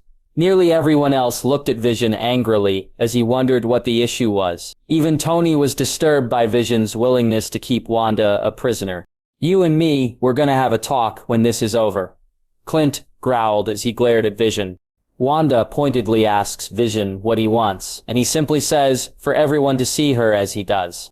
And now you're playing on her guilt and insecurity to convince her to stay, Natasha said angrily, the tactic reminding her of things the Red Room had done to her as a child. Wanda flinched, the tactic clearly working as Clint placed an arm around her while flashing a glare at Vision. Vision was beginning to realize that perhaps his logic wasn't as sound as he thought. In Berlin, multiple police cruisers are escorting Bucky, who is in a container made to hold him, to base as Steve, Sam, and T'Challa are in the back of a car. Sam makes a comment about T'Challa's suit, which he sees as a cat suit. It is not a cat suit, T'Challa said, annoyed. Looks like a cat suit, I'm gonna call it a cat suit. Sam shrugged. Tony, Thor, Scott, and Peter laughed at the exchange as Natasha and Clint smirked while Steve and Wanda smiled. The tension in the room momentarily broken. Steve asks if T'Challa's suit is made of vibranium. T'Challa, without answering the question, tells them the history of the Black Panther before point blank asking Steve if he thinks he can protect Bucky from him. And just like that, the tension was back as T'Challa flinched. "I am sorry, Captain," T'Challa apologized. But Steve shook his head. "You think he killed your father? I don't blame you. I would react the same if it was my mother," Steve assured him. They arrive at the base and get out of the back of the car. Steve sees Bucky in the container before walking up to Sharon, a man in a gray suit, and 3 armed members of the task force. Steve demands to know what will happen to Bucky, and the man in the suit says he will be psychologically evaluated. The extradited Sharon introduces the man as Everett Ross, the task force commander. Steve asks about a lawyer for Bucky, which Everett laughs at, finding it amusing. Something that most of the viewers from Earth were unnerved by. "So the Accords mean you don't get a lawyer?" Peter asks, stunned. "Apparently so, kid," Rhodey said grimly. "A lawyer should be provided to Mr. Barnes regardless of his crimes due to his status as a POW. T'Challa noted. "Apparently the Accords disregard the Geneva Convention," Natasha said, disgusted. "The what?" Thor asked, confused. "An agreement between countries to protect the rights of military personnel and civilians alike during war. Apparently the Accords rank higher on the government's list," Steve said, disgusted. Everett tells them they'll get a receipt for their gear. As Sam grumbled about this, Steve looks back, getting a look at Bucky before the doors close behind them. Steve looked down, saddened that this was happening to Bucky, after all he'd been through. Steve, Sam, and T'Challa are led into another part of the building. Joined by Natasha, who scolds Steve. Tony is there, on the phone, doing an interview, mentioning consequences when he hangs up. T'Challa is led into an office as Steve asks about consequences. Ross wants them prosecuted, Tony tells them. "Of course he does. Ross will do anything to get his hands on you, Cap," Clint said, looking over at the confused Steve. "He's after that serum in you. He'll take any advantage he can to get it." Steve nodded the grim reality of what a man like Ross would go after in order to get their hands on the serum that had made him not lost on him. Steve notes he's not getting that shield back, and Natasha makes a quip about it, and Sam's wings belonging to the government. "Damn, that's cold," Sam quipped. "Warmer than jail," Tony quipped back in an attempt to lighten the mood. But it just brought the tension back. At a power station, a man in a truck drives up, looking at a clipboard. Back at the base, Natasha walks into the office. T'Challa is being held in. She references their earlier conversation, and he notes she isn't used to the truth. Natasha brings up his vibranium suit, which puts him under the jurisdiction of the Accords. T'Challa asks how long a psychological evaluation usually takes, eager to take Bucky back to Wakanda to face justice. Natasha warns him he's being naive before Everett walks in, clapping sarcastically. Bucky's extradition has been granted. "So much for due process," Steve said, his hands clenching tightly on his pants legs. "You'd be surprised how much the law gets thrown out the window when politics are involved," Natasha said bitterly. Steve is watching the security cam footage of Bucky when Tony walks over, carrying a case. He opens it to reveal 2 pens that once belonged to FDR, which he had used to sign the Lend-Lease bill, providing support to the Allies when they needed it most. Steve notes some would say it brought them closer to war. "I'm not saying I do," Steve said, as they glanced over at him. "But some of the guys I served with during the war felt that way." Tony claims he's trying to extend an olive branch, as Steve notes he hasn't seen Pepper. Tony admits he and Pepper are taking a break. Tony flinched at the reminder as his friends looked at him, thrown by this revelation. "How long?" Rhodey trailed off, realizing he'd had no idea his friends were on break. "A few weeks now," Tony said quietly. She just couldn't handle me anymore. She needed a break from me, from Iron Man." "I'm sorry, Tony," Steve said gently. "Well, in her defense, I'm a handful," Tony sighed. "Can we just keep watching, please?"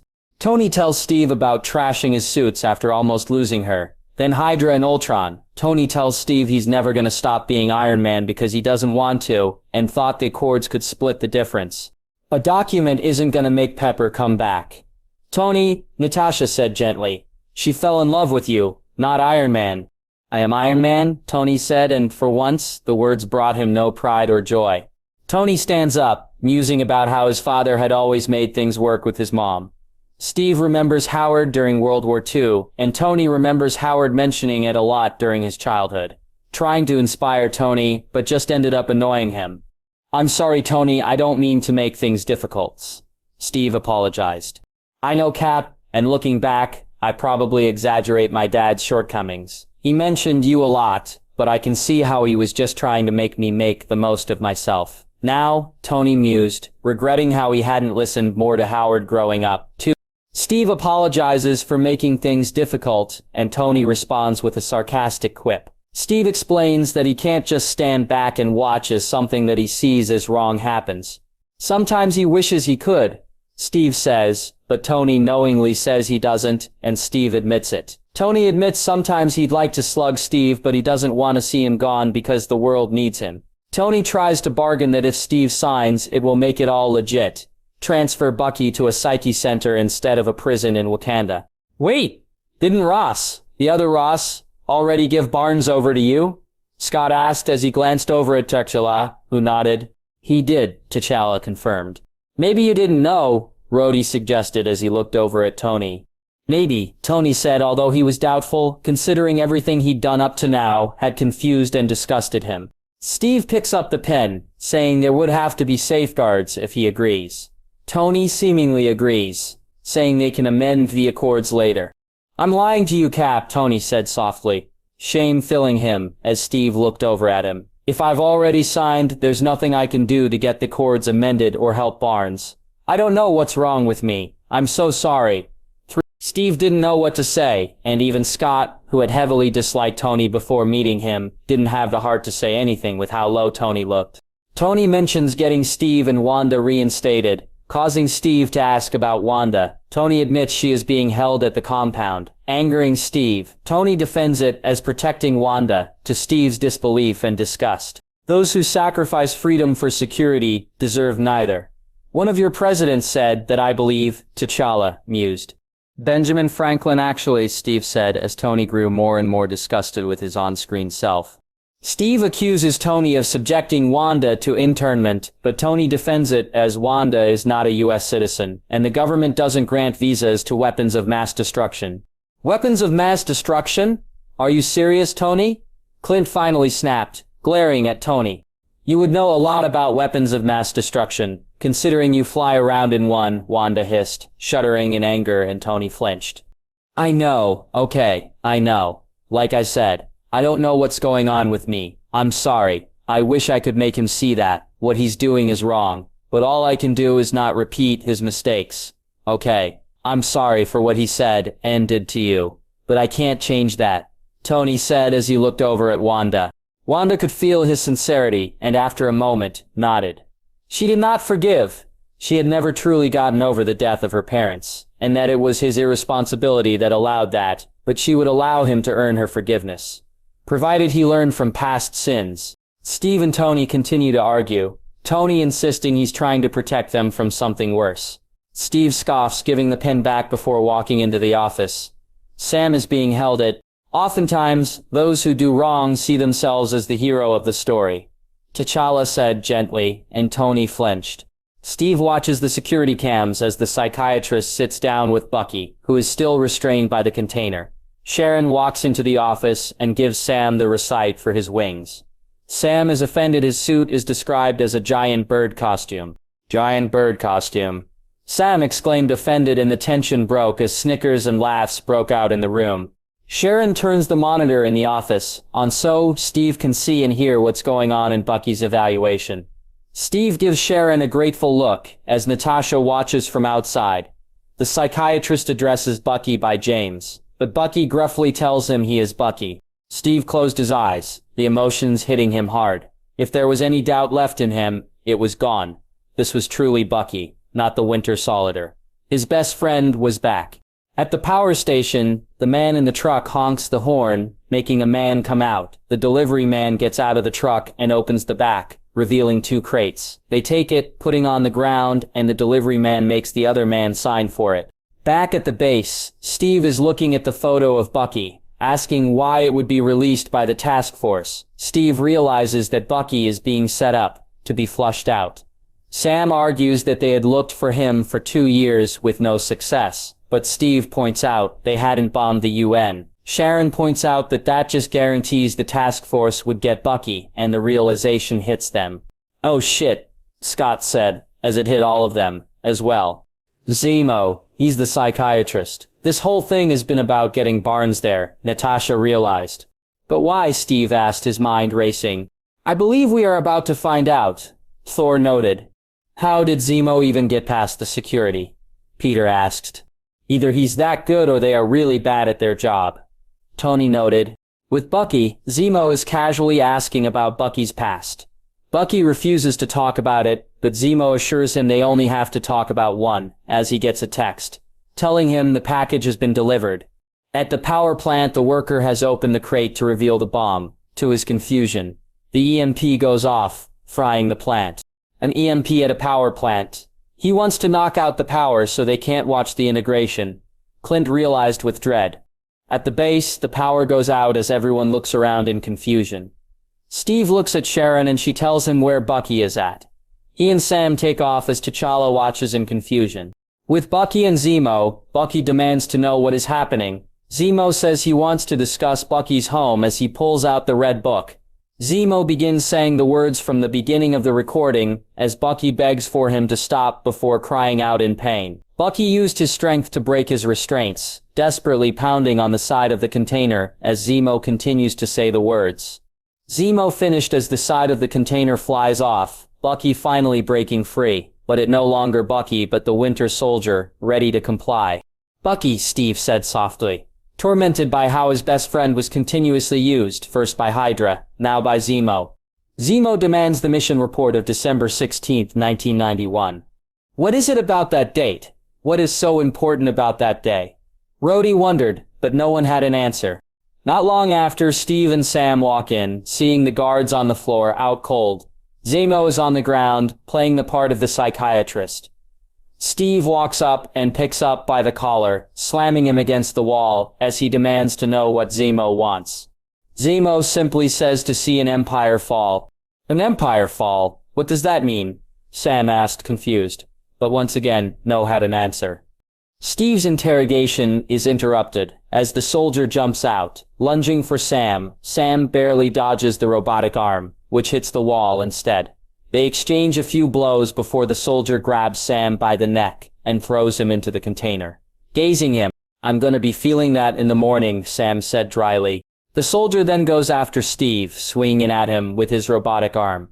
Steve dodges, but the soldier backs him up against an elevator. Despite Steve's efforts to stop him, the soldier sends Steve through the doors and down the shaft, landing on the elevator a few stories down. "Wow, he's good," Peter said in awe. "Now you see why he was Hydra's best assassin," Natasha said, and Steve flinched. Sam is awakened by someone talking on the PA. He sees Zemo standing by the elevator and calls out to him, getting up and running after him when Zemo flees. As Everett is barking orders, Natasha asks if Tony brought a suit. Tony points out he's an active non-combatant before Sharon rushes over, telling them to follow her. Meanwhile, Steve is climbing up the elevator shaft as Sam is pursuing Zemo. The soldier is engaging some members of the task force as Tony is watching from behind the corner. Tony transforms his watch into a low-powered gauntlet before he rushes out to engage the soldier. "You don't have a suit, but you're going out to engage the most infamous assassin in the world, with a gauntlet. And not even a fully operational gauntlet. Do you have a death wish?" Rhodey said, as he looked at his friend, as though he was crazy. "Apparently," Tony said, seeing how that was stupid. He blasts the soldier with a sonic wave, dazing him before blasting him with a flash, stopping him before rushing over. The soldier tries to shoot him, but Tony blocks it with his gauntlet, absorbing the bullet. Unfortunately, this left Tony defenseless, and the soldier yanks the gun in half and strikes Tony with the half in his hand. "Uh-oh," Tony said, as they all tensed. As Tony is tossed into some tables, Sharon rushes over and began engaging the soldier. Natasha joins her, but the soldier takes Sharon out by throwing her into a table. Natasha jumps on the soldier's back, wrapping her legs around his neck as she frantically beats on his head. The soldier backs up and yanks her off him, slamming her down onto a table with his robotic arm wrapped around her neck, choking her. She gasps out he could at least recognize her. As everyone tensed, worried for her, Natasha flinched, while Steve and Clint would no doubt think she was referring to DC, only she knew that she was talking about long before that, before she'd been recruited by s.h.i.e.l.d., back when she was Natalia and he was just a handsome, dangerous man she was sleeping with. T'Challa rushes in, kicking the soldier off. Natasha.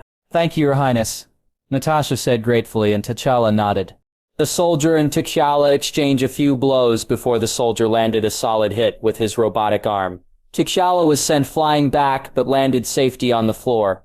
Looking up, T'Challa saw that the Solider was climbing up some stairs. With a growl, T'Challa rushed over and climbed up the other side of the stairs. He pulled himself of the ledge and jumped, landing at the top of the stairs, blocking the soldier's path. They exchange a few blows before T'Challa grabs the soldier's robotic arm, holding it down and restraining him, to the soldier's surprise. Wow, you're strong even without the suit, Scott said, impressed. Cheptons, knowing that the Avengers would have more questions. He just hoped he could leave here with all his country's secrets intact. With a twist, the soldier and T'Challa were sent tumbling down a flight of stairs. They picked themselves up and continued their fight before T'Challa sent a powerful kick to the soldier's chest. The soldier is sent flying into a wall before falling into an opening down to the first floor. T'Challa jumps off the stairs down to the floor, but the soldier is gone. Steve, Natasha, and Clint were eyeing T'Challa, knowing that those feats shouldn't be possible, unless T'Challa had been enhanced like Steve. But that was impossible, wasn't it? Outside, Sam has followed Zemo outside, but lost him in the crowd of panicking people, finding only Zemo's jacket, abandoned on the ground. Damn it, Sam swore.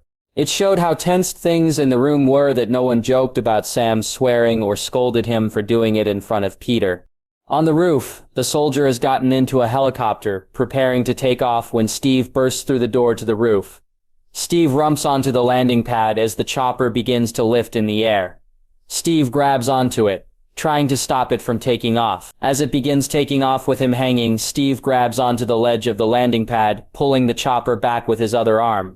Wow, Cap. Nice, Tony said, as they all stared in awe. You can do that, Peter said, excited. Apparently, I've never tried it before, Steve said, as surprised as any of them. Bet all the girls would love this, Natasha teased him, and Steve rolled his eyes. What is your obsession with my love life? Steve grumbled, but Natasha just grinned cheekily. The Solider turns the chopper on its side and Steve lets go, taking cover on the pad as the chopper's blades tear it up. Miraculously, Steve manages to avoid the blade. However, Steve ends up next to the windshield and the soldier reaches through with his robotic hand, grabbing Steve by the throat. This guy just won't give up, Scott exclaimed. I know the type, Sam said as he glanced over at Steve. Desperately, Steve pushes the chopper off the pad. They fall below, landing in a river. Steve pulls the unconscious Bucky out and swims away.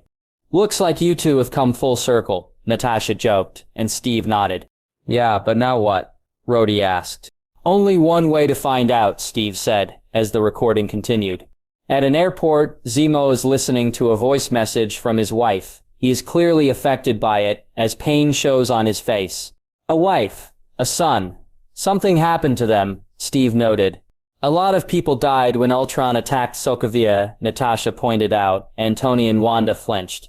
It's possible his wife and son were casualties. But why is he doing this? Peter wondered. Revenge is a powerful motivation, Wanda said softly, remembering how she had gone after the Avengers, in order to avenge the deaths of her parents. You think Zemo blames us for whatever happened to his family? Steve inquired. It's possible, if his family were among the dead, that he blames us for not saving them, Thor pointed out.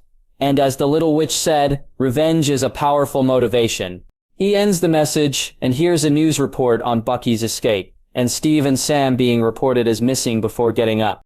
In a warehouse, Bucky awakens from his trance, his metal arm pinned under some machinery. Seeing he was awake, Sam called over Steve, who had been watching the search choppers outside the warehouse. Steve walks over and demands to know which Bucky he's speaking to. Bucky remembers that Steve's mother's name had been Sarah, and he used to wear newspapers in his shoes. You put newspapers in your shoes, Tony said, amused. Steve didn't answer, a lump in his throat. There was no doubt now. Bucky was truly back. Seeing that Steve was overwhelmed with emotion, Tony decided to table it for a later date, and when it came, Tony couldn't wait. Steve believes it is Bucky, but Sam is skeptical. Bucky asks what he did, and Steve says enough. Bucky is tormented over the fact that Hydra still has a hold on him, but Steve doesn't have time to treat him with kid gloves. Steve wants to know who Zemo is, but Bucky doesn't know. Steve demands answers about why Zemo would go to all this trouble just for 10 minutes with Bucky. Bucky concentrates and remembers that Zemo wanted to know exactly where Bucky had been kept while frozen. When Steve asks why, Bucky reveals he wasn't the only Winter Soldier. "I'm sorry, please tell me I misheard that," Rhodey pleaded, as everyone tensed. "If you heard him say there's more than one Winter Soldier, you didn't," Clint said grimly.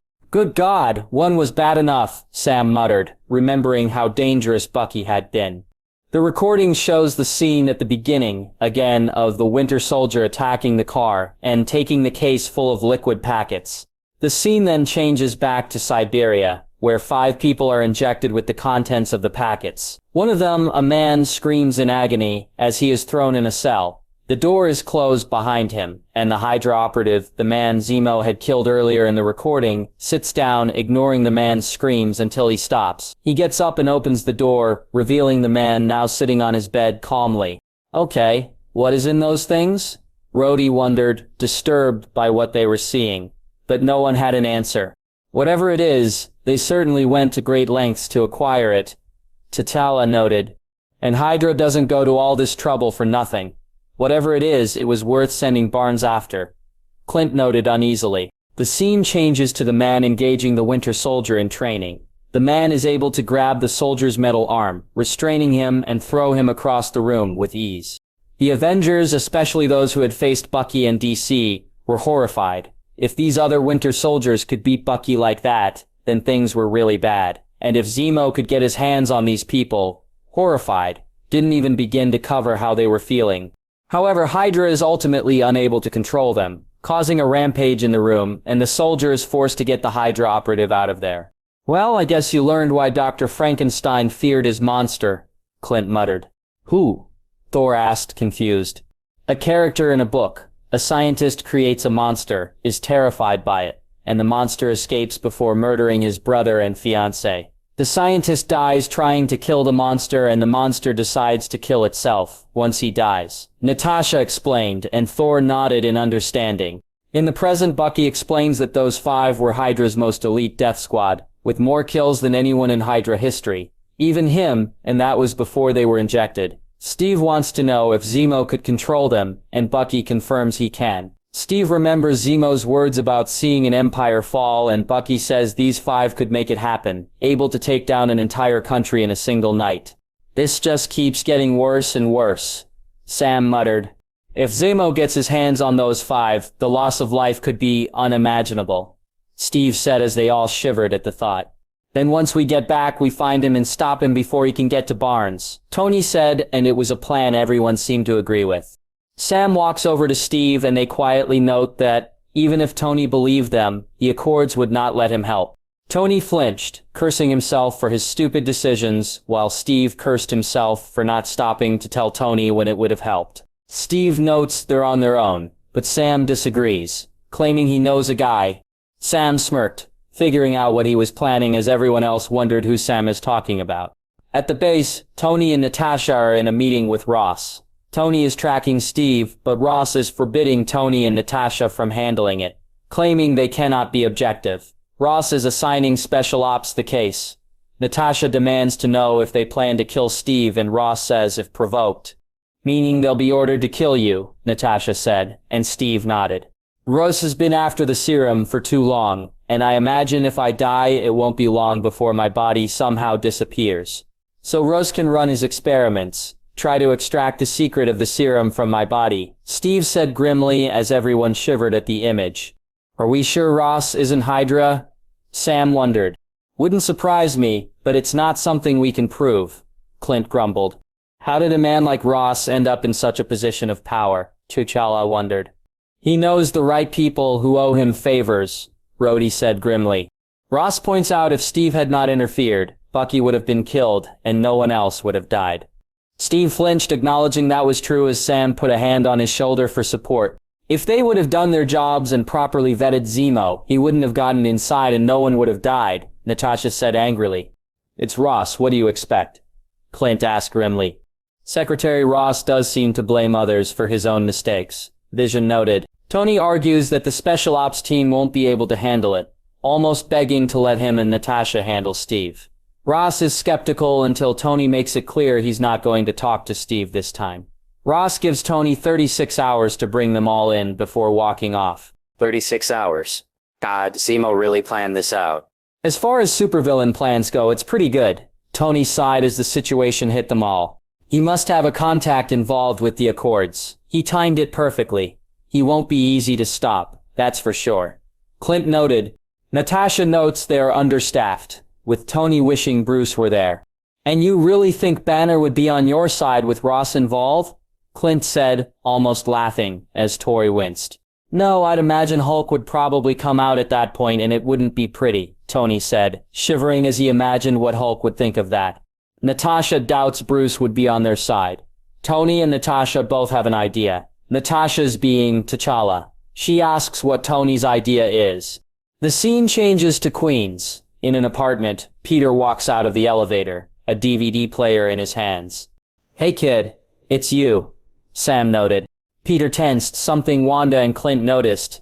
As Wanda picked up some anxiety from him, Peter prayed to whatever god that was out there that his secret wasn't going to come out. Peter walks into his apartment, calling out to his Aunt May. However, Peter is thrown when he sees Tony Stark on the couch, talking with his aunt. What are you doing there, man? Rhodey asked, confused, as they all looked over at Tony.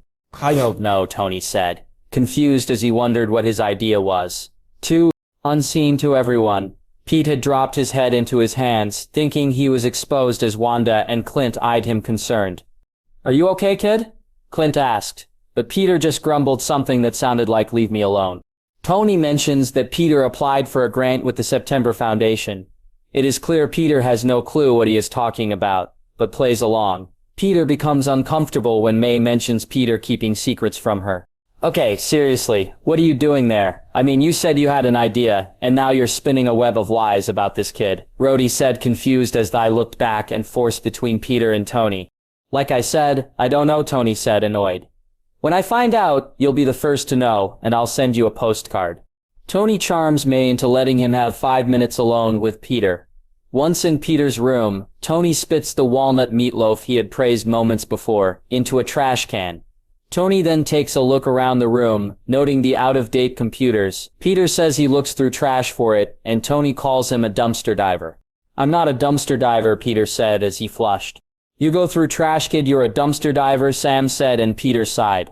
Annoyed, Peter wants to know why Tony is here. Tony pulls out his phone and plays a holographic video of Spider-Man swinging across New York on webs, asking if that is Peter.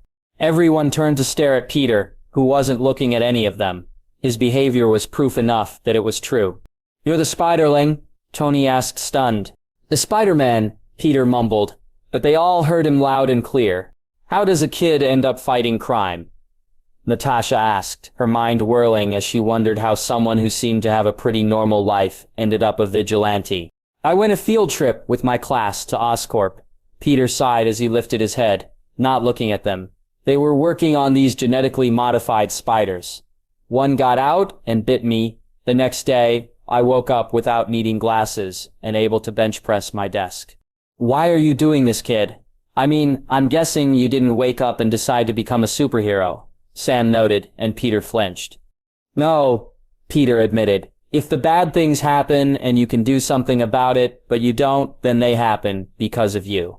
Without meaning to, Wanda got a flash of Peter crying as he held a man's hand, the man staring up at Peter before the light left his eyes. Wanda blocked it out, not wanting to invade Peter's head like that. You lost someone? Steve asked, noticing the look in Peter's eyes. Peter nodded but didn't say anything. Realizing it was a sensitive subject, the Avengers exchanged a glance, silently deciding to drop the subject. For now, Peter stammers a denial, unconvincingly, as Tony continues showing the footage of Spider-Man saving lives, noting Peter has mad skills. Peter continues to stammer denials, as Tony unveils the hiding spot in his ceiling, and Peter's suit comes down, hanging from rope. Peter stills as he realizes he's been caught. Tony lists all the names Peter is known as on the internet. Spiderling, crime-fighting Spider, and Spider-Boy. Before Peter corrects him, saying to call him Spider-Man, Tony makes fun of Peter's suit, calling it a onesie. "It's not a onesie," Peter said, annoyed and embarrassed. "Not everyone can afford their own armor, Tony," Clint said sharply as he looked at Tony sharply. "Really, Tony, you start off by making fun of him?" Steve said angrily, as Tony winced, realizing that it was true. "Sorry," Tony said lamely. Peter bemoans the fact that he's been caught as Tony asks if anyone else knows. Peter says no one, not even May, because she'd freak. Tony compliments Peter's web shooters, tossing one to Peter. Tony asks about the webbing and Peter admits he made it. "Really? You made it?" Tony asked, impressed, and Peter nodded. "The science lab at my school is full of the chemicals I can use to make it," Peter said, and everyone was impressed. "Wow, kid, you're good," Scott said, impressed. And Peter flushed at the praise.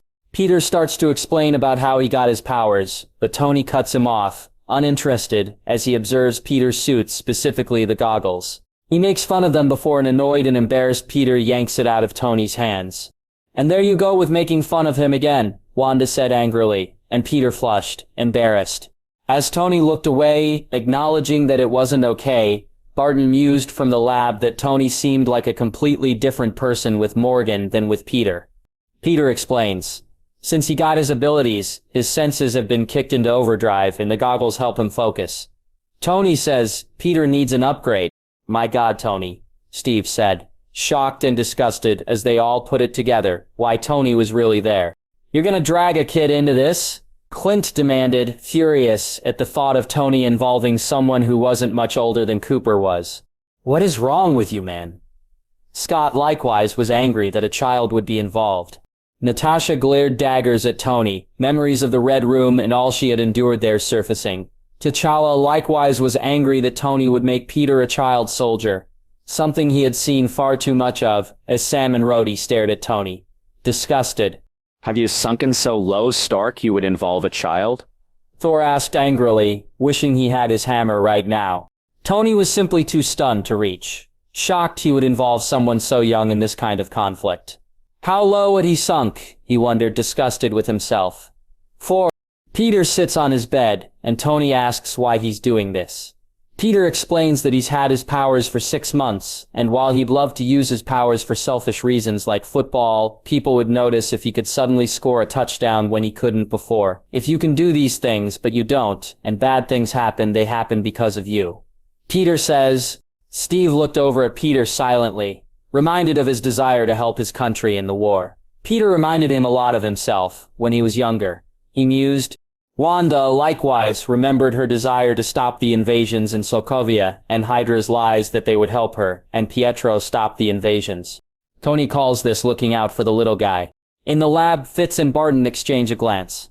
Well, the recordings certainly don't show that, Fitz mused. Yeah, kid, let being an Avenger go to his head, Barton agreed. 5. Tony sits down next to Peter, putting a hand on Peter's shoulder before randomly asking if Peter has a passport or been to Germany. I'm sorry, Tony said softly, unable to look at Peter. I shouldn't have involved you in this. This wasn't your fight, and you had no business being involved in it. It's okay, Peter said, trying to make him feel better, but Tony shook his head. No, it's not. This is so far from okay. Tony sighed in guilt, but no one could say anything because, well, Tony was right. Peter does not want to go, but Tony is not taking no for an answer. Tony gets up, walking to the door, claiming he's going to tell May when Peter shoots some webbing out, pinning Tony's hand to the door. Peter demands Tony not tell May, and Tony agrees. And now you're manipulating him, Natasha grumbled, once again drawing parallels between Tony's actions and the Red Room. He couldn't tell your aunt, kid. She'd have to give consent for you to go as your legal guardian. Clint told Peter, who nodded, relieved. The scene changes to the compound at night. Vision is standing in his room, when there is an explosion from outside. Everyone, tensed, wondering what else could go wrong. Great. As if we didn't have enough going on. Someone's attacking us. Rhodey grumbled. Vision phases through the floor up to the kitchen, where Wanda is. Wanda asks what it is, and Vision says to stay there as he phases outside. To investigate, sensing someone else in the room, Wanda uses her powers to throw the knife off the cutting board towards the intruder. However, when she sees who it is, she stops it, inches from Clint's face.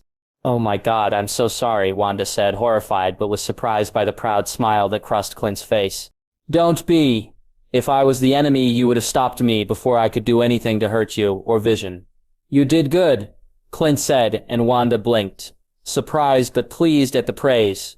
Clint quips, he should have knocked, as the knife drops to the floor, and Wanda asks what he is doing there. Disappointing his kids, Clint mused as he fired 2 arrows into the walls. He was supposed to be taking them water skiing. Clinton tensed as those in the know, the original Avengers and Wanda, shot him concerned looks. "You have kids?" Sam asked, surprised. "Yes," Clint said after a moment, deciding there was no point hiding it. "I have 2 boys and a girl. Fury helped me keep them a secret so no one could ever get to me through them. Look, if anyone ever found out, all the people I've made enemies of would come after them." "We get it, Clint," Rhodey said as Sam nodded. "We won't tell," Sam promised. "Your secret is safe with me, Agent Barton," T'Challa vowed. "I won't tell anyone," Scott vowed, Cassie's face flashing through his mind. "Who's gonna believe a kid anyway?" Peter joked. "Thank you," Clint said, relieved as he relaxed. Clint grabs Wanda by the hand and begins to lead her out, when Vision returns, saying Clint should not be there. "This should be good," Natasha smirked. "The protective dad figure versus the controlling would-be suitor," Tony said as he looked from Vision to Clint. "The worst thing you can do is underestimate this guy." "I do not believe Agent Barton will underestimate me," Vision noted. "I was talking to you," Tony said simply, as Clint smirked. In the lab, Fitz looked over at Barton. "You do know you would have lost if Wanda hadn't stepped in, right?" Fitz said, and Barton nodded. "I know, but it was never my intention to beat him," Barton said with a smirk. Clint makes a barbed remark about retiring for 5 minutes, and it all goes to shit.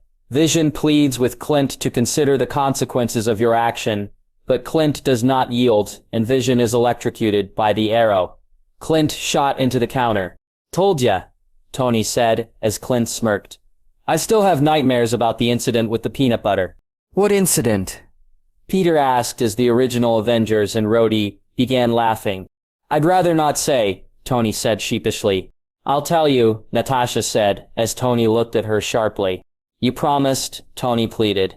"You begged us not to say anything," Steve said with a grin. "We promised no such thing," Thor said cheekily. "So, Clint had brought an apple pie to the tower after coming back from visiting his family," Natasha said as Wanda, Sam, Peter, T'Challa, and Scott began listening intently. "He told us it was a gift from someone special, therefore to wait so we could share it as a post-mission celebration. Only Tony is not known for listening, so he ate it while the rest of us were asleep," Steve said, his grin widening. "Clint doesn't do anything for 3 weeks, so Tony is completely shocked one morning when he goes to take a shower and sets off a ringed peanut butter bomb that covers him head to toe in it while he's butt naked." Rhodey said with a grin, and Barton had set up a webcam in the room and sent the footage to every news station in New York. Thor said, and everyone laughed at Tony's expense. "I had to make so many deals to make sure that didn't go viral," Tony said, embarrassed. "And you never crossed me again," Clint said with a grin. Clint tries to make a break for it, but Wanda hesitates due to her guilt. Clint sighs before walking back over to her, telling her he needs her help. "You want to mope? Go high school," he tells her. "You want to make amends? Get off your ass." Clint placed a hand on Wanda's shoulder as her face clouded with guilt. "You can't let one mistake cause you to throw in the towel, kid," Clint told her gently. "Sometimes you fail, sometimes people die on your watch. You're never gonna get universal approval, so you gotta take what you can get." Wanda doesn't say anything, but Clint knew it would take a while for it to sink in. Vision breaks free of Clint's trap, and Clint fired at him. However, Vision phases so it goes right through him. Vision pushes Clint back and Clint lands on his feet, making a sarcastic comment about wishing he'd stretched. Clint pulled out a baton and rushed Vision. "You are aware that you cannot defeat me," Vision pointed out, and Clint nodded. "I know," Clint said, and they were all confused by the smirk that crossed his face. Clint attempted to strike him, but Vision phased through before hardening himself. The bedam broke when Clint struck him with it, and Vision put Clint in a chokehold, telling Clint he couldn't defeat him, as Wanda watched. Clint agreed, but noted Wanda could. Vision looked up and saw Wanda's hands glowing with red mist as she demanded he release Clint. "I can't beat you, but she can," Clint said as he looked over at Wanda. "And somehow, I don't think she likes the fact that you kept her prisoner." The stonily look Wanda flashed Vision spoke volumes. Wanda declares she is leaving, but Vision refuses to let her. Wanda uses her powers to affect the stone, making him release Clint as Vision fell to his knees. Wanda increasing his weight, Vision told Wanda they would never stop fearing her, but she notes she cannot control their fear, only her own. Wanda then sends Vision down through the floor as he falls through the compound's many levels. "I'm gonna take a shot in the dark here and say she's not asking for your permission," Scott said, as they all looked over at Wanda. Wanda felt partially guilty for this, but Vision had left her no choice. She was sorry that it had come to that, but she found she wasn't sorry. She had done it. Clint and Wanda stare at the hole for a moment before Clint tells her they have another stop to make. Everyone looked at Clint, but he shrugged, having no clue. At the task force base, T'Challa and his guard are moving towards a car, but find Natasha blocking their way. The guard demands Natasha move, or she will be moved. Natasha refuses, but T'Challa calls off his guard. "Who do you think would have won?" Tony asks T'Challa eagerly. The other Avengers rolled their eyes at Tony's antics, but listened with Scott and Peter for T'Challa's answer, curious despite themselves. "It is difficult to say," T'Challa said after a moment. "Agent Romanoff is a skilled warrior. I can see that, but the King's Guard is trained in the warrior ways of Wakanda, some since childhood. I honestly am unsure." Natasha asks if T'Challa thinks he can find Barnes, and he points out he has considerable resources. Natasha points out that Bucky is famous for disappearing, and T'Challa asks if she knows where they are. Natasha admits she knows someone who does. Everyone looks at Natasha, but she shrugs, unsure. Elsewhere, Steve met with Sharon, as Sam and Bucky watched from a car. Steve says it's low profile, which Sharon notes as a good thing as she opens trunk of her car to reveal Sam and Steve's gear. "Wow, she is awesome," Scott said, as the others found themselves agreeing. "Don't let that one get away, Cap," Tony joked. "She's my first love's niece. I think I'm gonna need some time to process that." Steve deadpanned. Inside the car, Bucky is in the back as Sam is in the passenger seat. Bucky asks Sam to move his seat up, but Sam blankly refuses. "What are you, 12? Rhodey asked, amused. Sam flushed, admitting he was acting a little childish, perhaps a little possessive too. 6. "Steve, thanks, Sharon," as she says, she's keeping a list. Sharon looks over at the car as Bucky moves to the middle seat, pointing out, Bucky tried to kill her. Steve apologizes, saying he's keeping a list, too. He warns her they'll be looking for her. No, which Sharon already knows. Steve thanks her, and they stare at each other for a moment, before Steve walks over, and they kiss. Steve shifted a little uncomfortable. Sharon seemed great, and he found her attractive. There was something there, but it just felt too soon after Peggy's death to start something. They pull back, both agreeing the kiss was late. Sharon walks off and Steve looks over at the car, as Sam and Bucky smirk at him. Steve stared at Sam with an incredulous look, but Sam just smirked at him. Steve rolled his eyes with an amused smile as everyone snickered. They drive to an airport and Steve parks by a van. They get out and Clint and Wanda exit the van. Clint greets Steve, and Steve apologizes, saying he wouldn't have called if there was another choice. Clint brushes the apology off, saying he owes a debt as he looks over at Wanda. "You don't owe me anything," Wanda said as she looked over at Clint. "He has a habit of picking up stray, just go with it," Natasha said with a smirk as Clint rolled his eyes. "We first met when he was sent to kill me. He brought me home instead." As Clint rolled his eyes, Peter looked around, noting how weird it all was. He'd always thought of them as gods, but he was starting to realize they were flawed and made mistakes, just like him. Steve thanks Wanda for having his back, and Wanda shrugs, saying it was time to get off her ass with a look over at Clint. Clint smirked at her as Wanda shrugged. Steve asks about the other recruit, and Clint walks over to the van, saying he had to put coffee in him, but he was rearing to go. He opened the back door to reveal Scott Lang, dozing. "Hey, it's me," Scott exclaimed. "So now we find out why you're here, Tac-Tac," Sam noted. Scott blinks at the light, asking about the time zone as he gets out. Scott spots Steve and begins fanboying over him, shaking his hand far too long.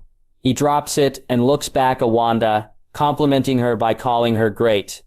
Wanda smiled at Scott as Clint shot him a grateful look.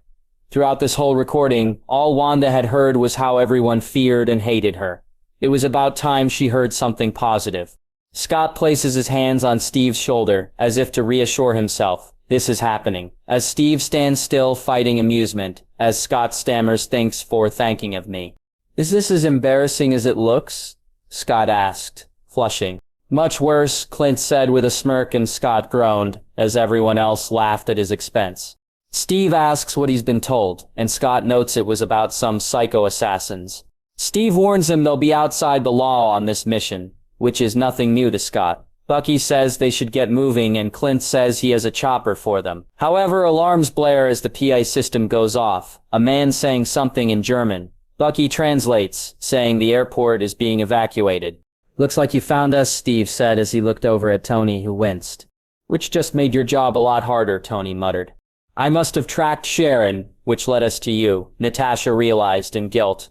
Sam realizes Tony has found them, confusing Scott as they look to Steve for orders. Steve orders them to suit up.